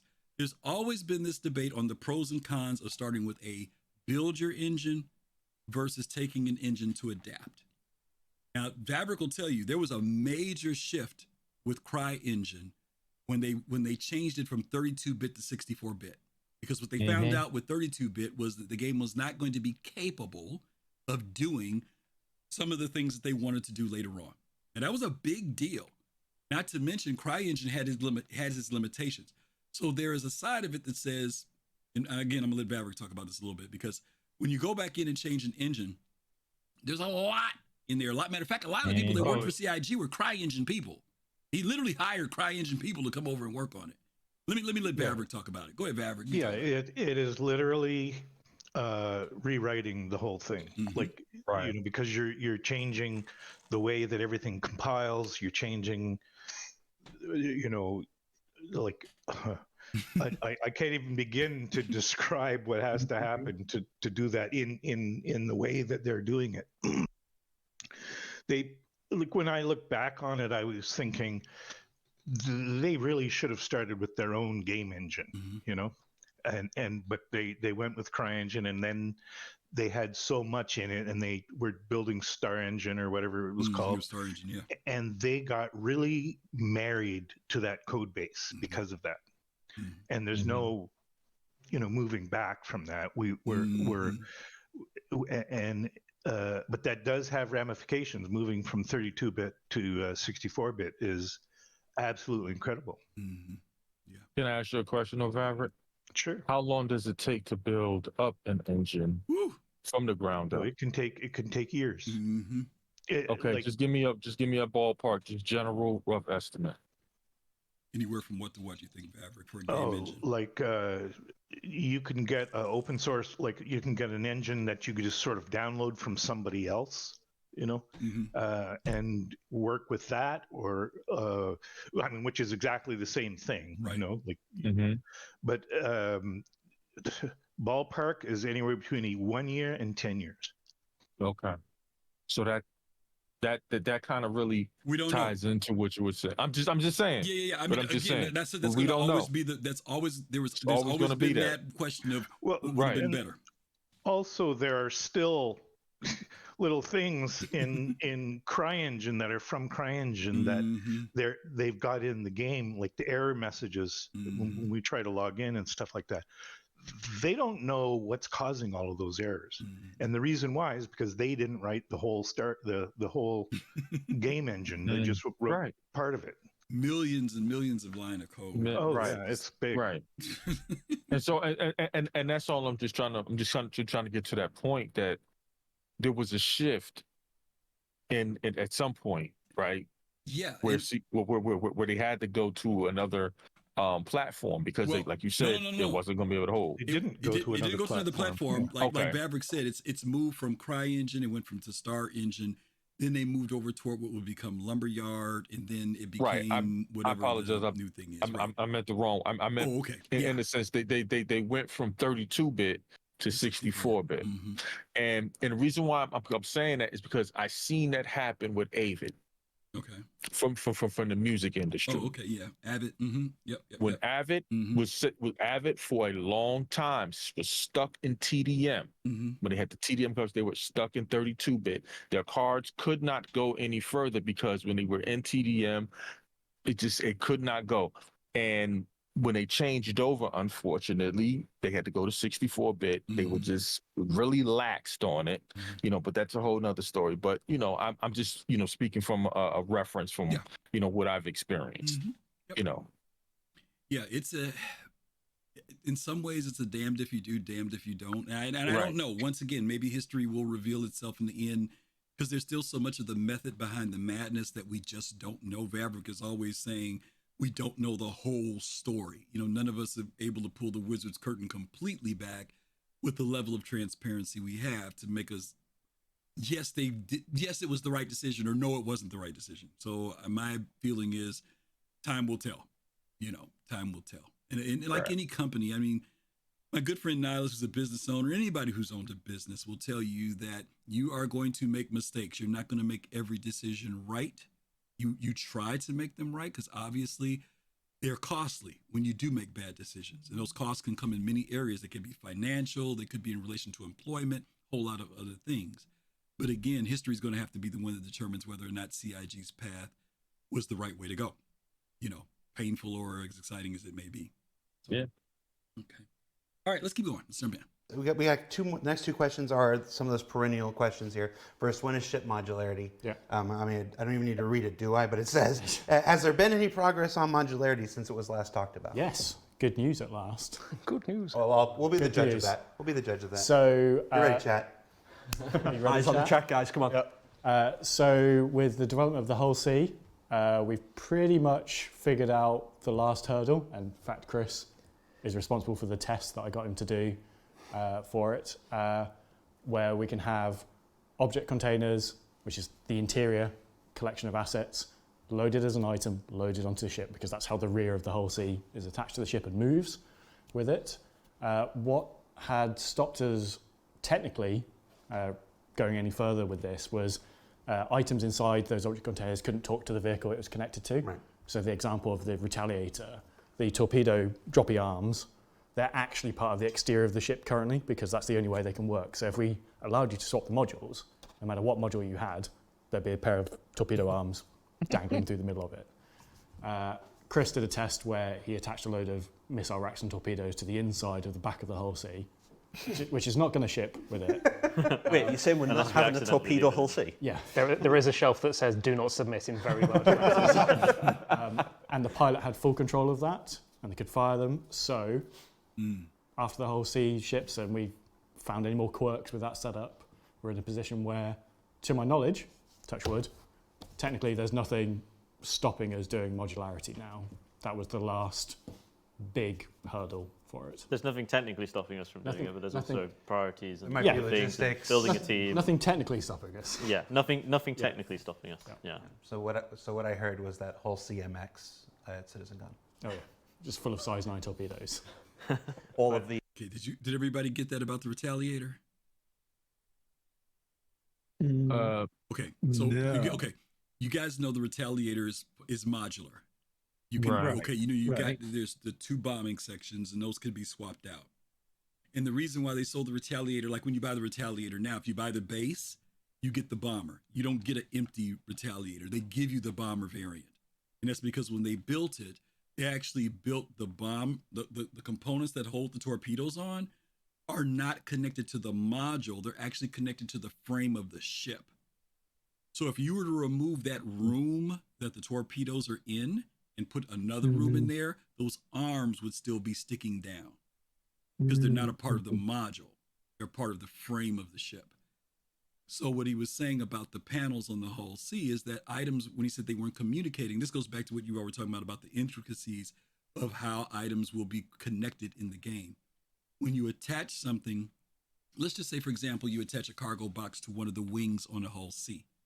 It's not just the fact that they're glued on there magnetically. That information of what's attached goes out. The weight and size of what's there, what is inside of it is in there. And also communicating maybe the status of what's in there all goes probably to either a, what do you call the guy who keeps track of stuff? A cargo guy? What's the term? Somebody help me out in chat. Load master, a load master. There's a load master. Like in the Starfarer, there is a screen on the upper deck above the cargo deck, the cargo master, where information about what's in the cargo deck can go to that screen. Or that information is transmitted to where the pilot is through the game. And they were saying that that level of communication did not exist. That was one of the things they had to create in the game for it. Okay. So again, we're talking about maybe what's not in the game now versus what's going to be in the game in the future. Okay. But modularity, they're saying now technically they feel like they've beat that hurdle now, at least for the Retaliator. The cargo arms are just full of torpedo racks that just fire out. All right, next one. We're just going to put the camera right on John Crew. Physicalized damage. This has been this has been one of those, when we talk about things that hold up this system or that system, the idea of bullets and ballistics and everything passing through and damaging the components within a ship has been linked to be the keystone to so many other developments. Anything you can tell us about physicalized damage? Good news part 2. Uh-oh. So it is really under heavy active development at the moment. So physics team have done a lot of work in the last 6 months on it. We're now at a point where other feature and gameplay teams have joined them to sort of work out the quirks with it. The vehicle content team have provided assets of ships set up in this new way of doing things. Should caveat this, it's not a vehicle thing, it's an everything thing. Every destructible system in the game will use this. So whilst everyone sort of uses the vehicle example of like, bullets going through ships, it replaces the prop breakable system, it replaces the environment breakable system, it replaces the vehicle damage system. There's another one I forget. So environment teams, prop teams, vehicle teams, we're all working on this at the moment with a bunch of use case scenarios that are with the engineers. So it's more like an overall destructible physics system. Yes, yeah. People have probably heard the word maelstrom in various monthly reports and pieces. Checking whether that's legit or it's not. I'll wipe the board when we get back. Right. So that's the name of that overarching system. It's definitely been said. In all fairness, it's just the name for the system that they already knew was coming. Yeah. Yeah. Yes. It's the internal project name. But by giving something a name, you give it power. But it's more than just the physicalized damage for ships. It is a global destructible physics system that we're not going to sit here and commit to it being applied to every single element of Star Citizen. No. There's always going to be performance considerations. But you develop the system, and then you start to see where you can plug it in and apply You'd find use cases for it. It'd be like a general system. Yeah. Okay. Hi, Chris. Let's see, what else we got? Ship tractors. Ship tractor beams were recently brought up again. What's the state of these and their large cargo counterparts? So the ship tractor beams, we've done a... Can I talk? Yep. Yeah. I'm just looking at John to make sure it's okay. We've done a lot of work with them recently. We have current implementation set up on multiple vehicles that are meant to actually have tractor beams attached to them. Their current implementation works from a vehicle setup standpoint. There's still some remaining work to do from the actual EUPU team. They're actually delivering the vehicle tractor beams themselves. But right now in the environment we've developed it, you can spawn the ships that have them in and use them. Another big bit of confusion is because the sizing, when we did some of it, we did it to weapon sizes instead of component sizes, whereas EUPU have done their development on it. They've decided they want to go in the direction of component sizing rather than weapon sizing. So some of the size numbers will have changed, but how much they lift is consistent for how much we've always wanted it to lift. So, for example, instead of going all the way up to I think the biggest one we ever said was like size 6 or size 5 or something. Like the biggest one now will be the size 3, and we might do size 4 if we ever do something for a very niche situation. But the SRV is the SRV 3 now. Is a 3, but that 3 is able to move ships. But size 2s can do 32 SU containers. I can't remember how much size 1s and 0s do, but we've just reformatted it as the systems that formalized a lot more. But on the ships, we've got an implemented version of it working currently. As far as the vehicle content team is concerned, we've done a pass on the artwork to ships that were supposed to feature a tractor beam. We've now added kind of supporting geometry for them and made sure that it actually works basically. Yeah. Yes, that's the Caterpillar. Yep. Caterpillar's got Nomad 2. Cutlass 315p. Yeah. I feel like there's one more. I feel like there's one more. Was it? Connie Taurus. Yeah. Yeah. Yeah. On its, we didn't really. Did you guys know the Nomad had a tractor beam? No, I didn't know that. Let me go back a little bit. I feel sure that it actually works basically. Yeah. Yes, that's the Caterpillar. Caterpillar. Yep. Caterpillar's got Nomad 2. Cutlass 315p. I feel like there's one more. I feel like there's one more. One more. Was it? Connie Taurus. Yeah. Yeah. Yeah. On its, We didn't lower really turret. do anything for that one though, but it was kind of a freebie, right, for now. But we want to For now. probably at some point. But like with the we've done turrets. proper geometry integration for the ones where there just wasn't any, because there wasn't any on the Cutlass, there wasn't any on the 315, there wasn't any on the Nomad. So there's proper integration for them now. There was stuff kind of hinting it, but it wasn't.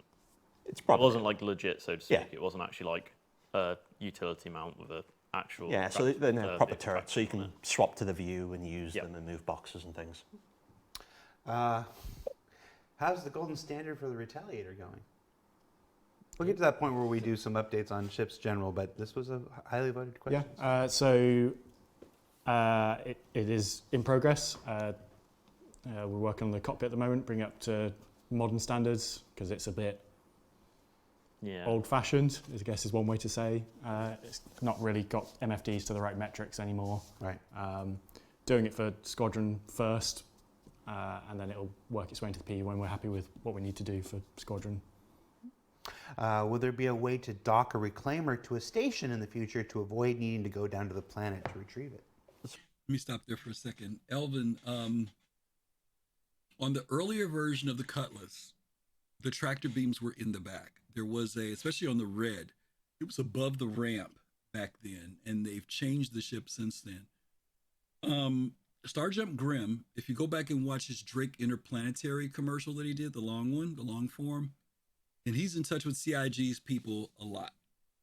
If you remember, there's a scene there where a Cutlass Black rolls up on a Hull C, I think, and detaches a cargo box using those two front arms. There's a tractor beams that come out from that pull backward. Now, knowing Grimm, because he does a lot of research and because he does a lot of research, I would think that if that was it, that's probably more what it is now since they did the rework on the Cutlass. That maybe those front arms, that's why they're the way they are.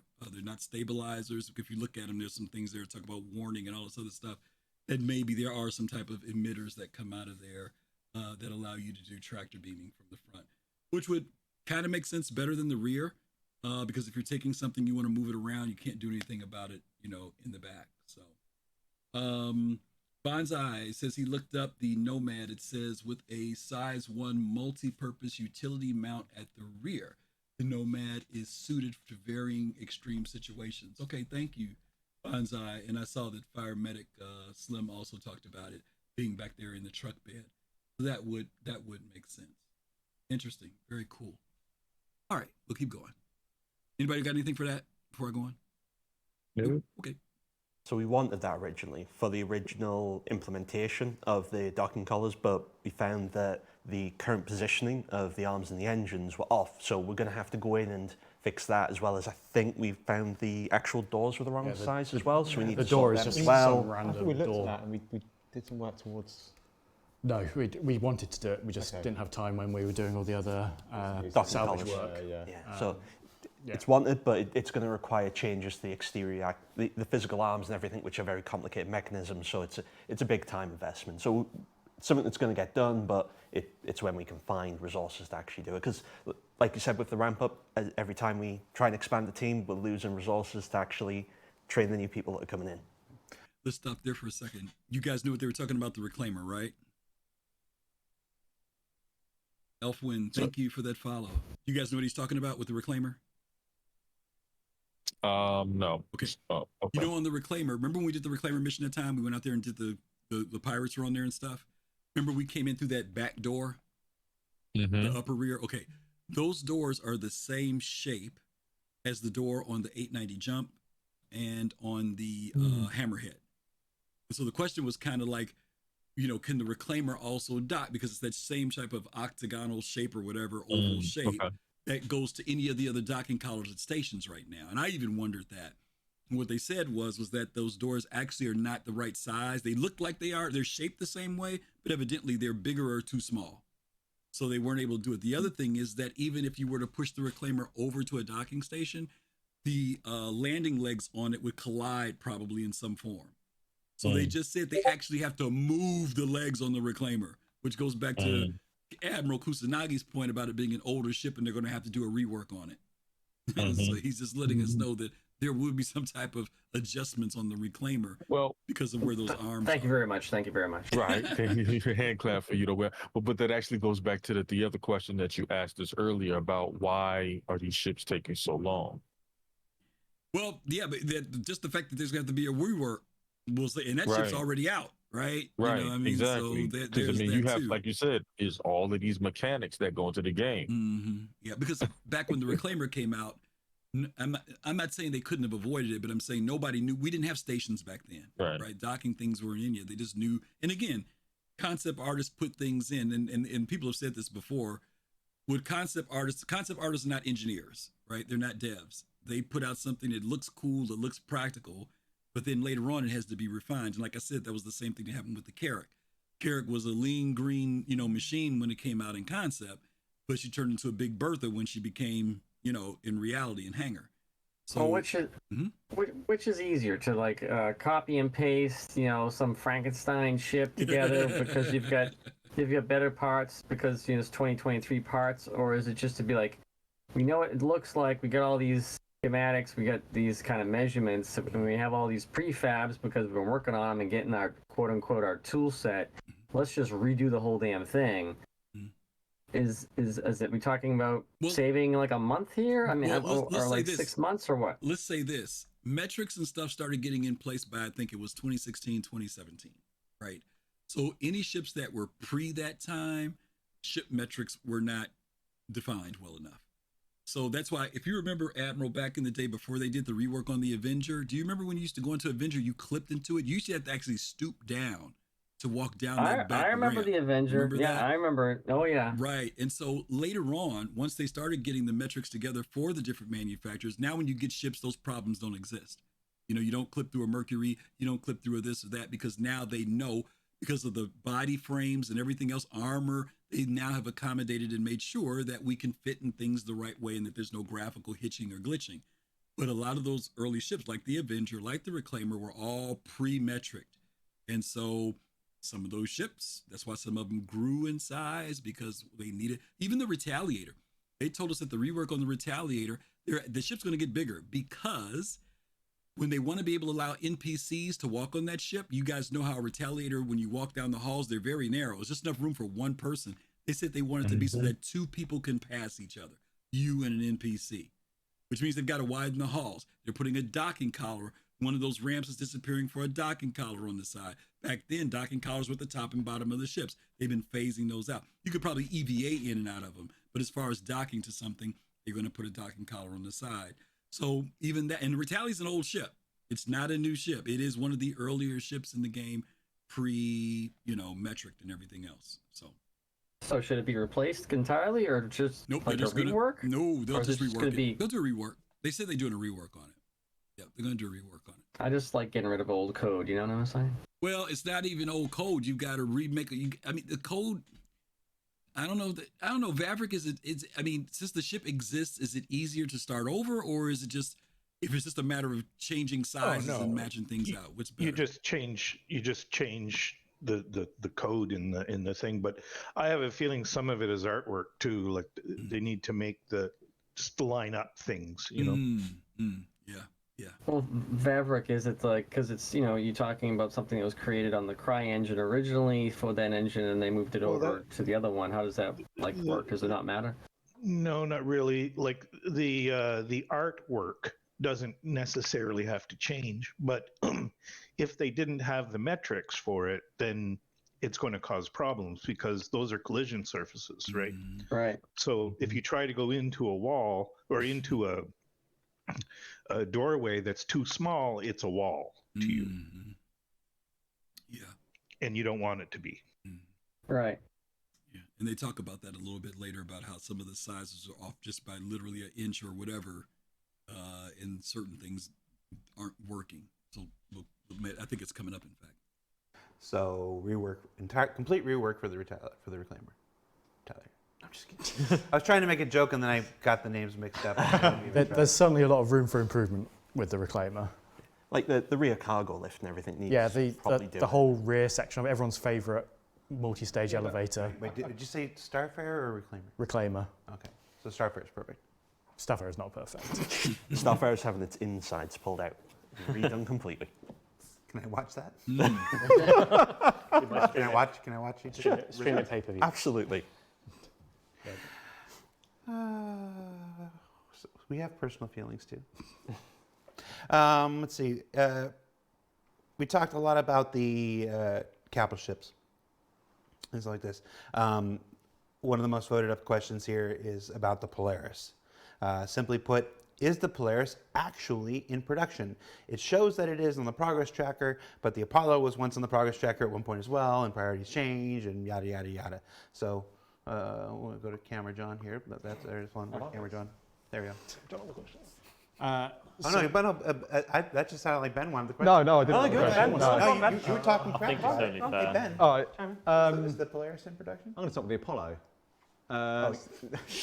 Let's talk about capital ships and when they're in development. So Apollo. The Apollo is now a capital ship. Yeah, it grew so much. Don't. All right, we'll talk about the Polaris. So the Polaris is I'd say it's more in pre-production. Like, we are spending time investigating it at the moment. As we've already kind of hinted on, when it comes to doing our capital ships, we want to make sure that we're tackling them in a way that allows us to scale up to not just do one capital ship, and we can tick off a few more from the lineup. It is like, literally the last couple of weeks we've been looking at it, breaking down the concept, breaking down what is involved with actually delivering it. I think what people need to understand as well is, this is quite an old ship, the concept is quite old, there's a lot of gaps in it, as Corey mentioned. So really we're just doing our kind of, our sanity check on everything, make sure we've got everything in progress. It will be going into full production Very soon. Shortly, yeah, very, very soon. Very soon, TM. So Chris deleted the old interior setup level for it this afternoon, ready for the new one. So that's how soon it is. We are working on it. Yeah. It's just Yeah, there it's isn't a full team on it yet. Okay. We're doing the pre-productions. That's in the pipeline last time. There's been a lot of pre-planning changes to help us further, not have us trip over ourselves. So it is in production in that sense. yeah, It's it just- hasn't started like artist hasn't white cracked boxing. open Yeah, Max like we haven't started started like making the walls. adding assets to the editor and stuff, but we are basically doing a full breakdown of what we've got, working out how we're going to tackle it, trying to get the plans in place, and answer the questions. There's some holes in the concept which we could do with a little bit more work on, and they're a bit loose. So it's just kind of breaking down that stuff. But we haven't got a team of artists that are working on it. We have one, and then I look at it every so often. Corey sticks his nose in it, and it's just it's us trying to. We want to come to a point where we can come together, have a proper kick-off with the team that are working on it, and go, okay, we know what we're asking you to do, rather than being like, hey, everyone, let's have a look, click. This is cool. Yeah. Yeah, and to touch on the roadmap bit, something that often gets overlooked on the roadmap is it doesn't particularly show people moving on and off projects or tasks. So you could have someone on the Polaris for 1 week, and they go off it for a week, and then they go back on it for another week. That will show as 3 weeks continuous. Or you could have one person come on, one person go off, then another person comes on, and that will show 2 people for that entire time. In conjunction with that, as part of all of our pipeline work, we've been moving away from our previous scheduling method, which is what the roadmap uses, to being more in Jira. And then, because that live updates with the data as we're working through things, and then at some point we go back and put it in there. So there is a bit of lag in how the roadmap updates. So yes, people have been working on it, but it's not like hey, we've got 8 artists working on it since 2 weeks ago when the roadmap said. And I was going to say, with the Apollo, because the Apollo was mentioned as well, that's pretty much what we've done on the Apollo. We had one artist working on it, doing all the pre-production work, making sure it was in a good state, answering all the questions that were unanswered on it, so it's ready to go into production. It is not in production. We haven't got a whole team of artists working on it, but we've done all that preliminary work, and that's why it's not been on the roadmap, because someone's been allocated to it, they've been chipping away at it and getting it ready. All right, let's see. Next question says, some ship designs have flaws with component swapping. How will this be addressed on legacy ships, and especially where components won't fit past doors or airlocks and things like ladders? I was just going to look at Mark instantly. Yeah, I can go with it. So a lot of that's what gold standard's for. So when we go through and do gold standards, using the Retaliator as an example, a lot of the components wouldn't fit through the doors of the Retaliator as you track to beam them out and move them. So the doors and things have been widened so they would actually fit. Another thing is what components are actually meant to be tracked to taken out with tractor beam. So it's size 3, and capitals obviously aren't meant to be tractor beamed out. You're supposed to go to a dry dock and someone else will take it out for you because they're too large of components to do, because theoretically to get to them you need to cut parts of the hull out because they're just too large for a person to lift. So the size 0, 1 and 2, you should be able to tractor beam out. Doors that don't fit currently, gold standard will address that, but until we do gold standards on the interiors of a lot of the ships, there may be doors where you can't get them out or places you can't get the components through. There is a couple like random occasions where like we get like as artists like, oh, can you jump on this ship for like, you know, it's like a half an hour fix to allow you to get your components out your ship, and like we have those, we've got all of the ships like divvied up amongst ourselves, so like even though people leave and people join, there's like the list of all of the ships and it's like, okay, you're responsible for these. So if there's a component swapping issue on like a particular ship, that like one of mine, I've forgotten which one it was, but I had to like re-move around a little bit of the room. Nothing players would really notice, but like it's just enough to make the collision a bit more comfortable to move it out. So you get occasions like that where you'll get like a random like bug come through and it's like, oh, if you've got a spare 10 minutes to do that, you quickly look at it, you're like, oh yeah, that's a really quick fix that will hopefully make your lives a lot easier. So we do try to, even though we're like, you know, I'm on this ship for X amount of time, I will disappear for like an hour or two if it saves you guys the grief, you know. Yeah. It depends on the amount of work, right? Yeah, so like, yeah. If it's like a massive overhaul, like obviously that takes none of the doors. But if I can like sneak it in, like I'll try, you know. Some of it's really quick wins, like when the ship was initially modeled, or when someone created the component base, they just forgot to like cut a hole in the collision for the components. So it's literally impossible to remove it because it's like behind the collision of the exterior, for example. I think like, you know, a lot of our ships were made before we had like, there was no feature work had been done on it, so we didn't know how we were going to tackle it. So we were just making the best decisions we could at the time. Yeah. And now we know better. Yeah. So that pipeline has evolved, and some of them are super quick. Some of them are like, this door has no animation, it has no mechanics to do the animation, there's just a hole behind it, and they're the ones that take a bit more time. You know, they need a proper art pass, proper design pass. That's why they call it game development and not game construction. Yeah. Well, I mean, Vanguard's a good example, right? Had that little railing, which from that point looked nice, having that little railing as you go up the stairs. I think so, where you just cut the railing off. It's a small little thing, easier to do, but like at the time when we did it, looked good from that standpoint. No one really thought, oh, that railing's going to get in the way of the components, because it wasn't something that people actively same thought about. with some of the component hatches that have doors that sort of clamshell open. Yeah. They were done so they open it, looks nice and cool, and like, yeah, it'll fit out there. You can get. But then when it comes to actually taking it out, they're a centimetre not far open enough. Yeah. Yeah.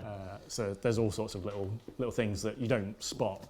Yeah. And this is the kind of stuff that happens with any video game. It's just usually they don't have a live environment in the middle of their development. Yeah. So, It's just tech debt, really. Like, you know, a feature comes online, it gets proven out, and then if we have to re-implement that into a bunch of like existing assets, you know, we try our best to anticipate what kind of features will be coming, but we don't necessarily know how that feature will work. So, you know, part of the challenge of being sort of a team that's affected by a feature is you have to then retroactively support it, you know. So I think that's a big part of what gold standard is. These are all the features we need to support in our vehicles, and it's basically making those vehicles comply with those features. We had it with salvage as well, right? Like, yeah. It was like exactly the same thing where it was like, oh, there's like loads of quick fixes we can do, or like, okay, we need to dedicate some time to this. And then when salvage first came online, we like had quite a few of us working on it to really try and like get that stuff sorted out. And other ships that were made maybe more recently, or whenever, like particular ships, you go to fix it and you're like, this is fine. Yeah. Great. It becomes a part of your, you know, your validation. It becomes a part of the like acceptance criteria for the ship. Is it needs to support this feature. So, you know, we would bring those features into the like review process and basically make sure actually, if we're making a new ship, it should have physicalized components, etc. That all of the features that exist for the ship will be, you know, validated as a part of the, you know, review process. So it's more the older content that was kind of, you know, when we first started out, we were kind of discovering what a ship. It's why each one of these that we make, we get better at it. Yeah. Ideally. Yeah, hopefully. Yeah. You know, the rock. Yes. It's fine.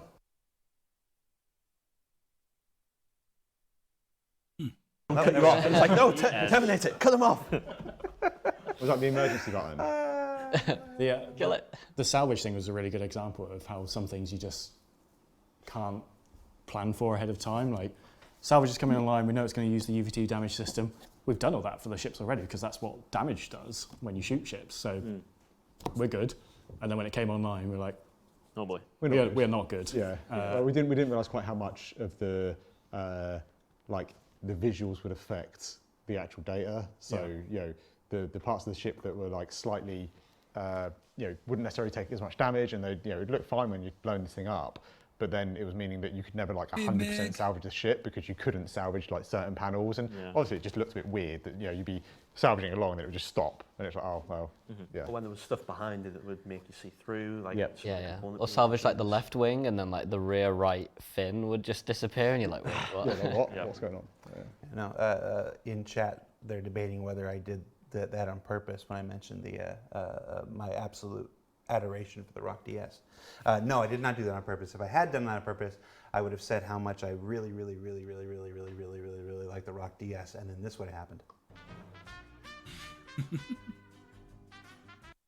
Let's see, we're almost out of time. Let's see how many more questions we can get in there. The C1 Spirit is marked to have an S3 tractor beam. Will the C1 be able to track smaller vehicles? And what's the difference between an S3 and an S5? This goes to your... Yeah, that's what I was talking about before. It's not supposed to track the vehicles. It's for 32 SU cargo containers, the size 2. So it's getting changed to a size 2, but it's just part of the refactor of the tractor beam sizes. It's still just as powerful as it was. It's just the name's changed. It doesn't do any less or more than we said it was going to do originally. It's just that the numbering's changed because we're now doing component grading instead of weapon grading. Does that mean it can...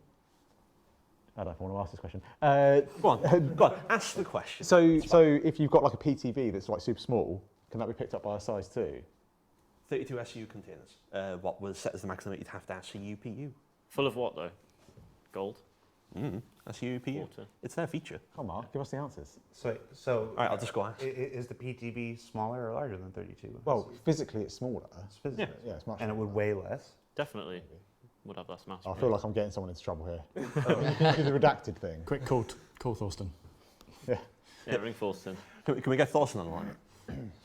So that's confirmation that the new tractor beams will be able to lift a gray cat.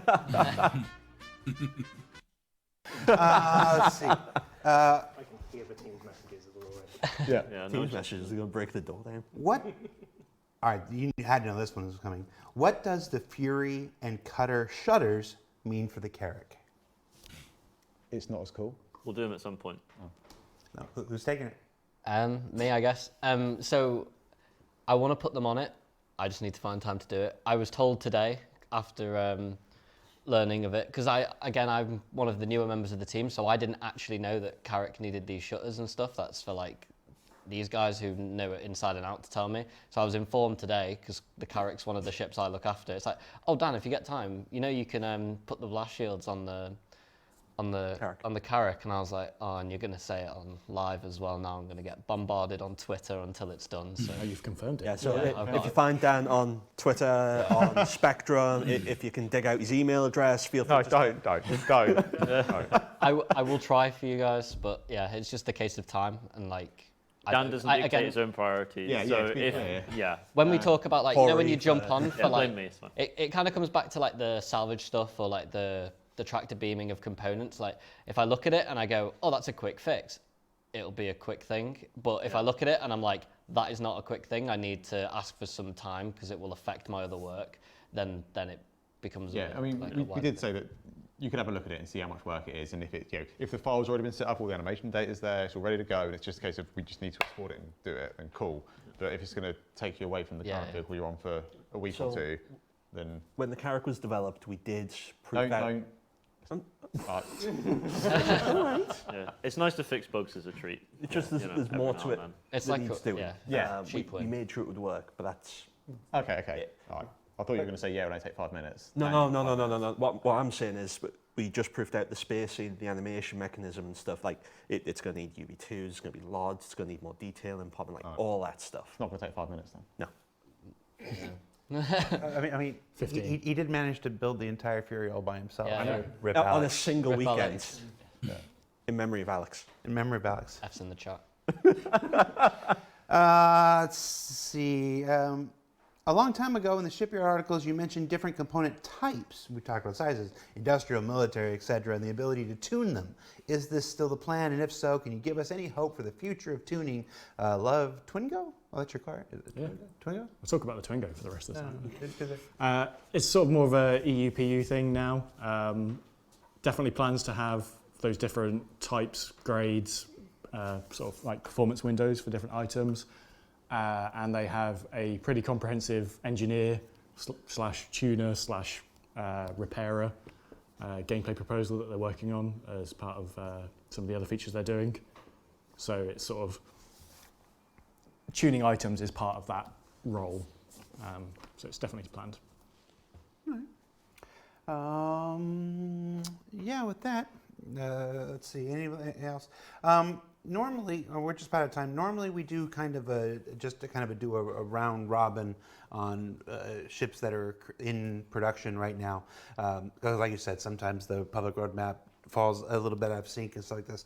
Can you just give us an update on ships that are what you would consider in active production as opposed to like pre-production? We know the Polaris is what we consider pre-production. Yeah. Somebody is on there scoping out the work necessary before it moves into production. But what's in active production right now?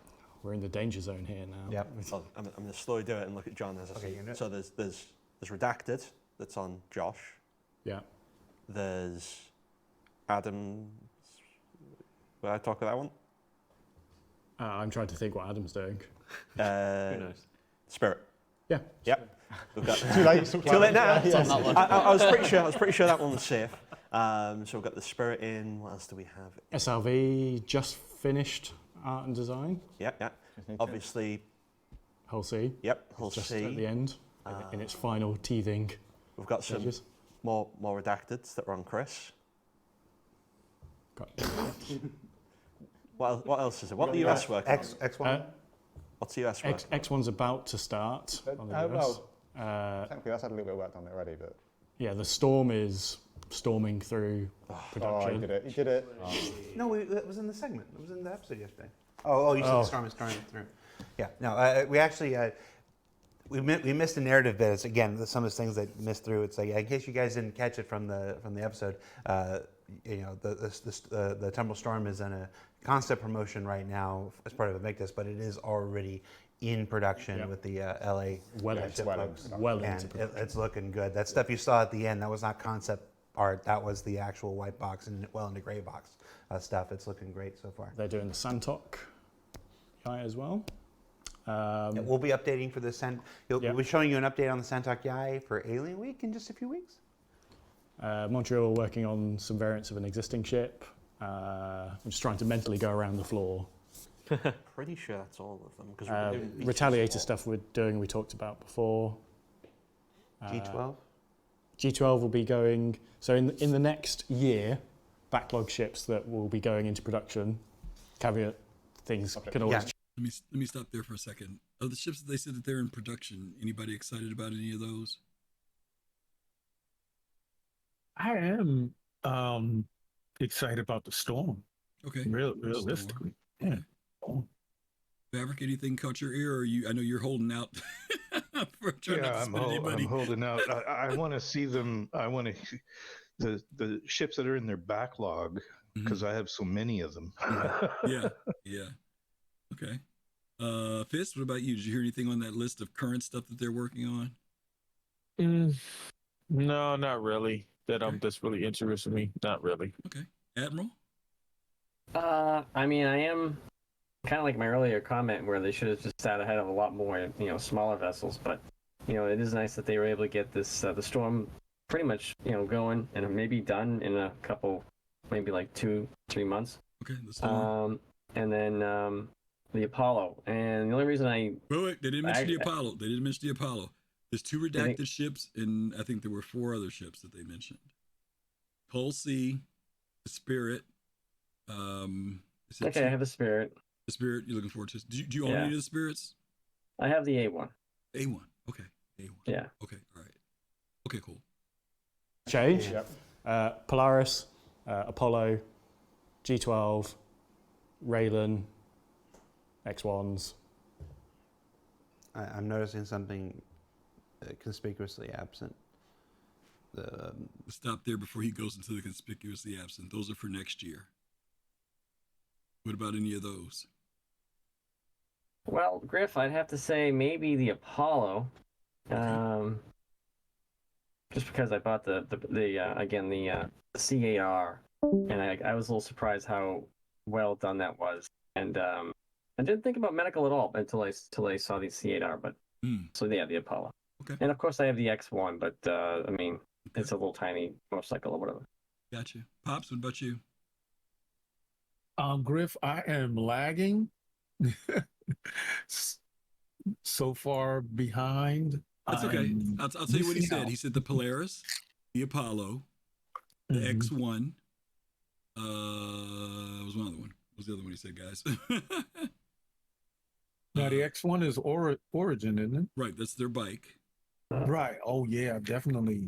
Definitely. The Spirit. I think he's the Spirit series. Backlog ships that Spirit will was be going in into production. Spirit was in production now. These are the ones he's naming for next year. Caveat: things can always change. Well, I have Polaris. Hold on. Apollo. Polaris, Apollo. G12. Raylan. X1s. X1. Any of those, Pops? X1. Definitely. Okay. Calamitous says Raylan. Maverick, what now, about do you? I get in it? Do I get in the snobs if I get an X1? No. No, I'm just kidding. I'm just kidding. I already knew the answer. Maverick, are you waiting on any of those, Maverick? Well, yeah, I'm waiting for the Spirit. Well, that wasn't in that list, was it? That's okay. That's from the earlier list, yeah. Yeah. And I think the next one was Hull C. Not Hull yeah. C. I found out I have 2 Hull Cs, by the way. Okay. You just happened to stumble across whack that. myself in the head. Okay. How do you end up with 2? Well, if nothing else, it's store credit if you don't want to keep the second one. So. Yeah. I am worried about the Raylan though. And just because of how intricate and individual it is. Yeah, so we'll see how they work on. New design, right? Brand new manufacturer, new design. Brand new. It's hard to like kind of use it on other ships, so they have to find they have to get the tools for it. And I don't know they'll get that into the. If they did talk about the BMM yet, they will. But yeah, that's coming up next. Wes was going to say the whole alien thing of creating a brand new language or art for these alien ships is always going to be interesting. All right, well, he's going to go ahead and go into that next. Let's hear what he's got to say. I'm noticing something conspicuously absent. I don't know what you're talking about. Ban new. So we'll talk about the merchantman briefly, because we discussed like how we want to do the backlog of capital ships. So we want to start with RSI, because doing the Polaris first helps reduce the amount of work needed for the Perseus and the Galaxy. So those 3 will likely be like a chain of dependencies from each other. Kind of shared assets. Yeah, there's a lot of shared assets between them. Obviously the exteriors are like quite different, but you do an RSI hall kit or corridor kit, floor kit, doors, beds. Yeah, it all gets reused across them, maybe with some slight material differences. So there are a few things that are problematic with the BMM. Firstly, everything is unique. Everything. So it's not like we do one corridor kit. It can't be modular. Yeah, it can't be modular. It has to be unique. Yeah. Nothing on the ship can be modular. Every corridor, every room. Everything's unique. So the amount of time investment. I mean, there's some chairs, but even then some of the chairs we couldn't reuse because of the shaping of the rooms. So like molded something. Yeah. Right. There's so like lots of everything. geometry. It was. So yeah, we had a lot of people on there. We had some unfortunate people leaving, which they'd been here quite a while, so we'd lost a lot of sort of that team knowledge and part of rebuilding the team. Obviously, effectively, again, like we said, you don't get new staff members go, hey, welcome to the Banu Merchantman. Here's a completely bespoke thing that does not follow any of our existing art guidelines. Yeah. And all the time we would have put into that would be just for that ship. We get no reuse from it. So yes, we will do it again, but personally, I think the time is better spent on other capital ships to get people up to speed, and then we can start putting people back on it. Yeah, there's definitely a lot of love within the team for the merchantman. I think it's except for the picture Mark took of it. Yeah, apart from Mark's The FOV. FOV on that. I'm never going to hear the end of that, am I? Okay. Thanks for the follow. But yeah, I think there's a lot of excitement there for it. It's just making sure that, again, like we said, that the team's set up to succeed with it, and we can actually deliver it to the standards that we expect. Can you imagine training new people on developing a brand new art style for a ship? Because like, I generally think Merchantman's going to be one of the hardest ships we ever do, just because of all the additional factors that involve with it, the scale of it, the fact that nothing is really reused. It's all unique molded, all the rooms, all the floors. It's that. It's a different cool like, art style of modelling as well, right? Yeah. In terms of our like actual discipline of like how we make ships. More organics. Yeah, it's like more like traditional vehicle modelling, like than it would be like a hard surface weapon. Yeah, it's hard surface meets organic and this weird. It's automotive. strange, Yeah, style. so we'd worked on that process, and we had a good process in place, and it was just unfortunate that someone chose to go off and chase new adventures, and we wish them the best of luck, and it was a big loss to the team, but that initial kind of pre-production was done, and it's there. It's just we just need to get to the point where we can still deliver our current like lineup of ships we want to deliver, and we want to be able to do it justice, and it just takes a bit of time. And keep on top of bug backlog. Keep on top of backlog, feature support, because we're constantly supporting other feature teams. Like you've got the tractor. There was a lot of work with the tractor beam. There's a lot of work with the salvage, and there's other features coming online that we have to support, and all of them are time. Lots of time investment from our side to actually implement them in the ships and stuff like the resources. Yeah. We didn't get to it. One of the things we discussed about that I want to talk is when I talked about how we balance those things. It's like this. We'll do another one of these when it comes time for IE probably in November. But there's definitely place for a in-depth discussion of how we balance that workload. The balance between new ships and ships that are already on backlog, balance between giant capital ships or ships that are an entirely unique art style versus that the same people at the same time could crank out 4 other ships in the same period of time. How do you balance that? And then of course, all the gameplay balance implications at 197 different vehicles now, and adding more and more, balancing, their capabilities and stuff. So there's a video like this that can just be all about balance, and I think we'll probably pursue that down the line, because it's a conversation I would really like to have, and I think the community would benefit from it. But that does it for today, gentlemen. Thank you for taking the time to be here with me to hang out on at the end of a Friday. I'm going to need your help putting everything back. As you can see, there's a big giant change to the set, so I'm going to need you here for the next 2 or 3 hours just to move furniture and put everything back. You good? Sure. Okay.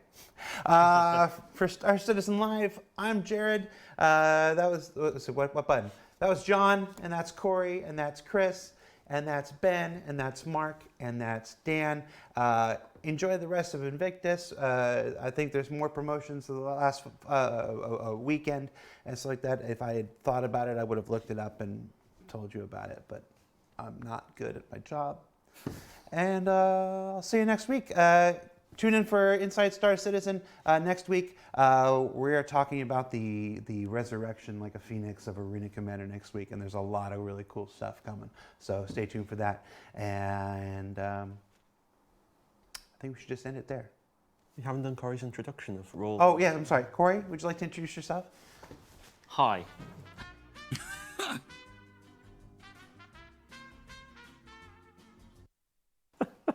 Ben, come back. Why are you not helping? Oh, I forgot to say I fixed that and do it, because No, people have been say really it now. mean to me. Sorry. I fixed that in Victor's tint, the one that was funny colours. Everyone was complaining on Reddit about Yeah, it. like the 1,000 upvotes on Reddit. Yeah. Yeah. So it's all visible and it's nice. I'm going to roll it back though, because everyone's been really mean to me today. I don't think they're going to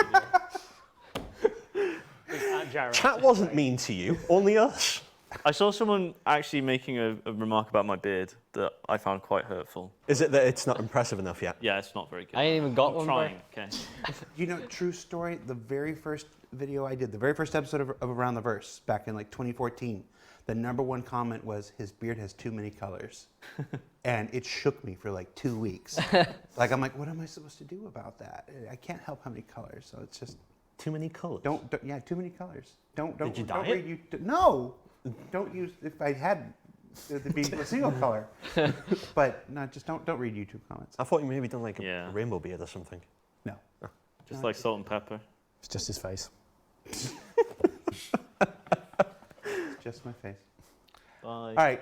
We're really going now, everybody. Bye. Bye. Bye. Okay. Yeah, there's a lot there. Anybody got any thoughts? I'm gonna bring up something about the BMM for you guys.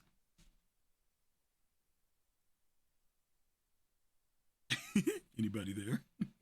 Yeah. I'm still thinking. I try to process it all. Let's see. And the Polaris is probably going to come out in, I mean, I'll just say December of 24. So my Perseus will probably come out in 25. Okay. And, yeah. Be older. So you think the Polaris will come out next Invictus? Is that what you're saying, Admiral? No, not next Invictus. Maybe the Citizen. Because they said, I think they say for big ship it's like 12 months to 18 months for like a capital ship. So it's not really a capital ship so much as a sub-capital. So taking off a few months there. I wanted to show this. Excuse me. By the way, guys, thanks for hanging out with us, and I've been reading the comments and stuff that people have put in regarding what we saw tonight. Some of you may not remember that the Banu Merchantman did not look like that when it first was introduced. The Banu Merchantman was actually, if I'm remembering correctly, a trade blockade runner. It was actually smaller. It was a little bit bigger than a freelancer, somewhere between a freelancer and a starfarer. It was nowhere near that size. And it is, from concept art, that very weird looking thing that looks very alien to it starting to form out to, the design that we have now is an entirely different ship. And again, some of this comes from the dynamic of metrics of what these ships are supposed to be. As you guys know, Banu are not the same physical height and size of human beings. And if they're mirroring these ships based upon Banu, who I think are, does anybody remember what the height is on Banu? They're like 7 feet or 9 feet. They're big. They're tall. Yeah. That means an entirely different metric that isn't used in any other manufacturer. Yeah, it was right. Fire medic. It was much more alien, more spiky, but it was also much, much smaller. And as they said, the design language for the ship is unique in the sense of, they said every aspect of it is different. So they don't have things that they can replicate. They even talked about chairs, some difficulty with chairs even being replicated. Hallways, floors, decorations, ceilings, light fixtures, all that stuff they say is unique to this particular ship for whatever those reasons are. The only Banu ship that we have right now with any type of design language is the Defender, and that's a fighter. They also talked about the organic design of the ship. They said it's an entirely different layout than what they've been doing on any other of the manufacturers. Of course, it's a setback, and obviously you could tell they were inferring about the loss of Paul Jones, who we knew was definitely the one who introduced this a couple of years at IAE, the new look to it and the design. And though they said they have a lot of pre-production work for it, the heavier load, what we saw before was concept work. There was nothing we saw there that was in engine. It was beautiful looking concept work, but again, it was just concept work. So they've got to be able to come up with, and a lot of things we saw were gray box or white box, but even then, there's a lot of work that has to be done on the ship. It's disappointing because a lot of people have been looking forward to it. We knew they were starting to get the wheels going on it, but like he said, they can either put out this ship or they can work on putting out the RSI line of ships and maybe get 2 or 3 ships out within the time frame that would take them to do this one. So they said they'll get back to it, but I just wanted to show that picture because, again, if you understand how big a freelancer is and you see the scale of what's behind him there, and this is now moved into what I almost consider, you guys correct me if I'm wrong, there's a Defender flying up there, a pattern, but this thing looks like that's a capital ship. It's not a small ship anymore. That thing has grown dramatically, and it's probably one of the bigger ships in the fleet now that we see. Do you think they'll come out with a like an in between now? Because I think, remind me, didn't RSI get the new mining ship that's in between an Argo and a Orion? Yeah, but that. Oh, you mean will they put it out first? You mean? Yeah. So like there's always they talked about this middle ship because they're going to use it to get this like the workings to figure out how to put the Orion together. So do you think they'll do an in between of the Defender and the BMM so they can get a better idea of how they're going to do a BMM now that it's a new R team? Well, I think new the way, team. based on what they said, and I could be wrong because no reason why they couldn't go that way, Admiral. But what they said about the RSI thing was they said that if we do the Polaris first, which is the bigger ship, it's easier to work backward down to the Perseus and then down to the Galaxy. So the ships are actually going from big to small. With the RSI piece, all they have right now is the Orion, and they'd be working from Orion. If I'm remembering correctly, RSI is building that next mining ship, so they're probably going to go with the design language that comes from the Orion, working its way back to whatever that next mining ship is. So whether they would do the same thing. You're saying the Orion is done? No, I'm saying they started on the Orion. There's design language for the Orion. There's design language for it. Okay. So my point is that they already have a design for that, and just like they have a design for the Banu Merchantman, I would think that they would work backward from there versus putting out that. But I don't know. You know, they're going to probably put out the Orion, the RSI mining ship before the Orion, so they could put out a Banu ship in between. Now, whether it's a trade ship or not, we don't know, because right now there's just the Defender, and then and I don't even know in lore. And we need one of the good lore people here who knows Banu lore. Have they ever referenced other types of Banu ships? You know, the Suli build things based upon what different Suli need. Are there Banu trade ships, for example? I don't know. Not trade ships. Who makes those giant? Who makes those giant cargo vertical ships? Is that Banu? I only know. I only know of two. I only know of the Defender and the Merchantman. I think it's the band. I'll search for it. You talking about that artwork that came out? It was like a vertical looking thing, very tall looking vertical ship. Was that CIG's design work? Yes, or no? Yes, that's the CIG's. Oh, maybe, but that thing was big. Yeah, that's what I'm talking about. It was like a building. It was like a freaking skyscraper. It was big. Yeah, it was like a Hull C or a Hull D. Yeah, it was a even long time ago when I saw that. The only other ship that I had, well, it's not a ship, but that I know for Banu that they will be doing is a vehicle, a land vehicle. Okay. That's why he's asking about design language. You know, when they were talking about the roles that they're doing, will they put out a Banu ship? I don't know. Maverick, you were getting ready to say something. What were you going to say? Yeah, I was just going to say, I mean, they could do anything and not tell us until the last minute. Very true. Very true. Very true. Yeah. Well, anyway, you know, there was a lot of information there. Take it for what it's worth, grain of salt, or the greatest stuff in the world. I did like the fact that there were all the different people there, not just John Crew, just two people, but you were hearing feedback and hearing them feed off of each other, even sharing information. If someone would say something, it would springboard somebody into something else. We know there are at least 6 ships in production right now. We're going into June. So we know there are at least 6 ships in production, 2 that are redacted and 4 others. And then, of course, next year they've mentioned about 5 ships. Banu's been put on hold. So unfortunately, to poor my good friend Fastcart, I'm sure he's a bit heartbroken. But Fastcart always takes his attitude of whenever a ship comes out later, it's usually designed even better. So yeah, I guess that's some solace for him. Zombie Pig, thank you so much for that follow. Good to see you. So anyway, that's about it. That's about all I've got for today. We got through this in 2 hours instead of 1 hour. I appreciate you guys being here though and helping out with the chat. And thank everybody who followed today and those who subscribed. Wow, I'm up to 329 followers. You guys are going to make that bar break. I'm almost there. Thank you. That is great. And those of you subscribe, thank you again for the support as always. Hopefully, as you guys know, I'm part of the Soul Citizens, and we will be having our show this Thursday. And we're going to be starting a new fundraising campaign that we're going to unveil to you guys this week too for St. Jude Children's Hospital. And we're going to be going for a goal of a realistic goal of 5,000, which we know we can make, but a ultimate goal of 10,000 by CitizenCon. And there are going to be some incentives for you wonderful people who will decide to support that. So we're going to share that information with you guys coming up this week. So thank you guys for that. Harky Poo, thank you. Thank you for that follow as well. Okay.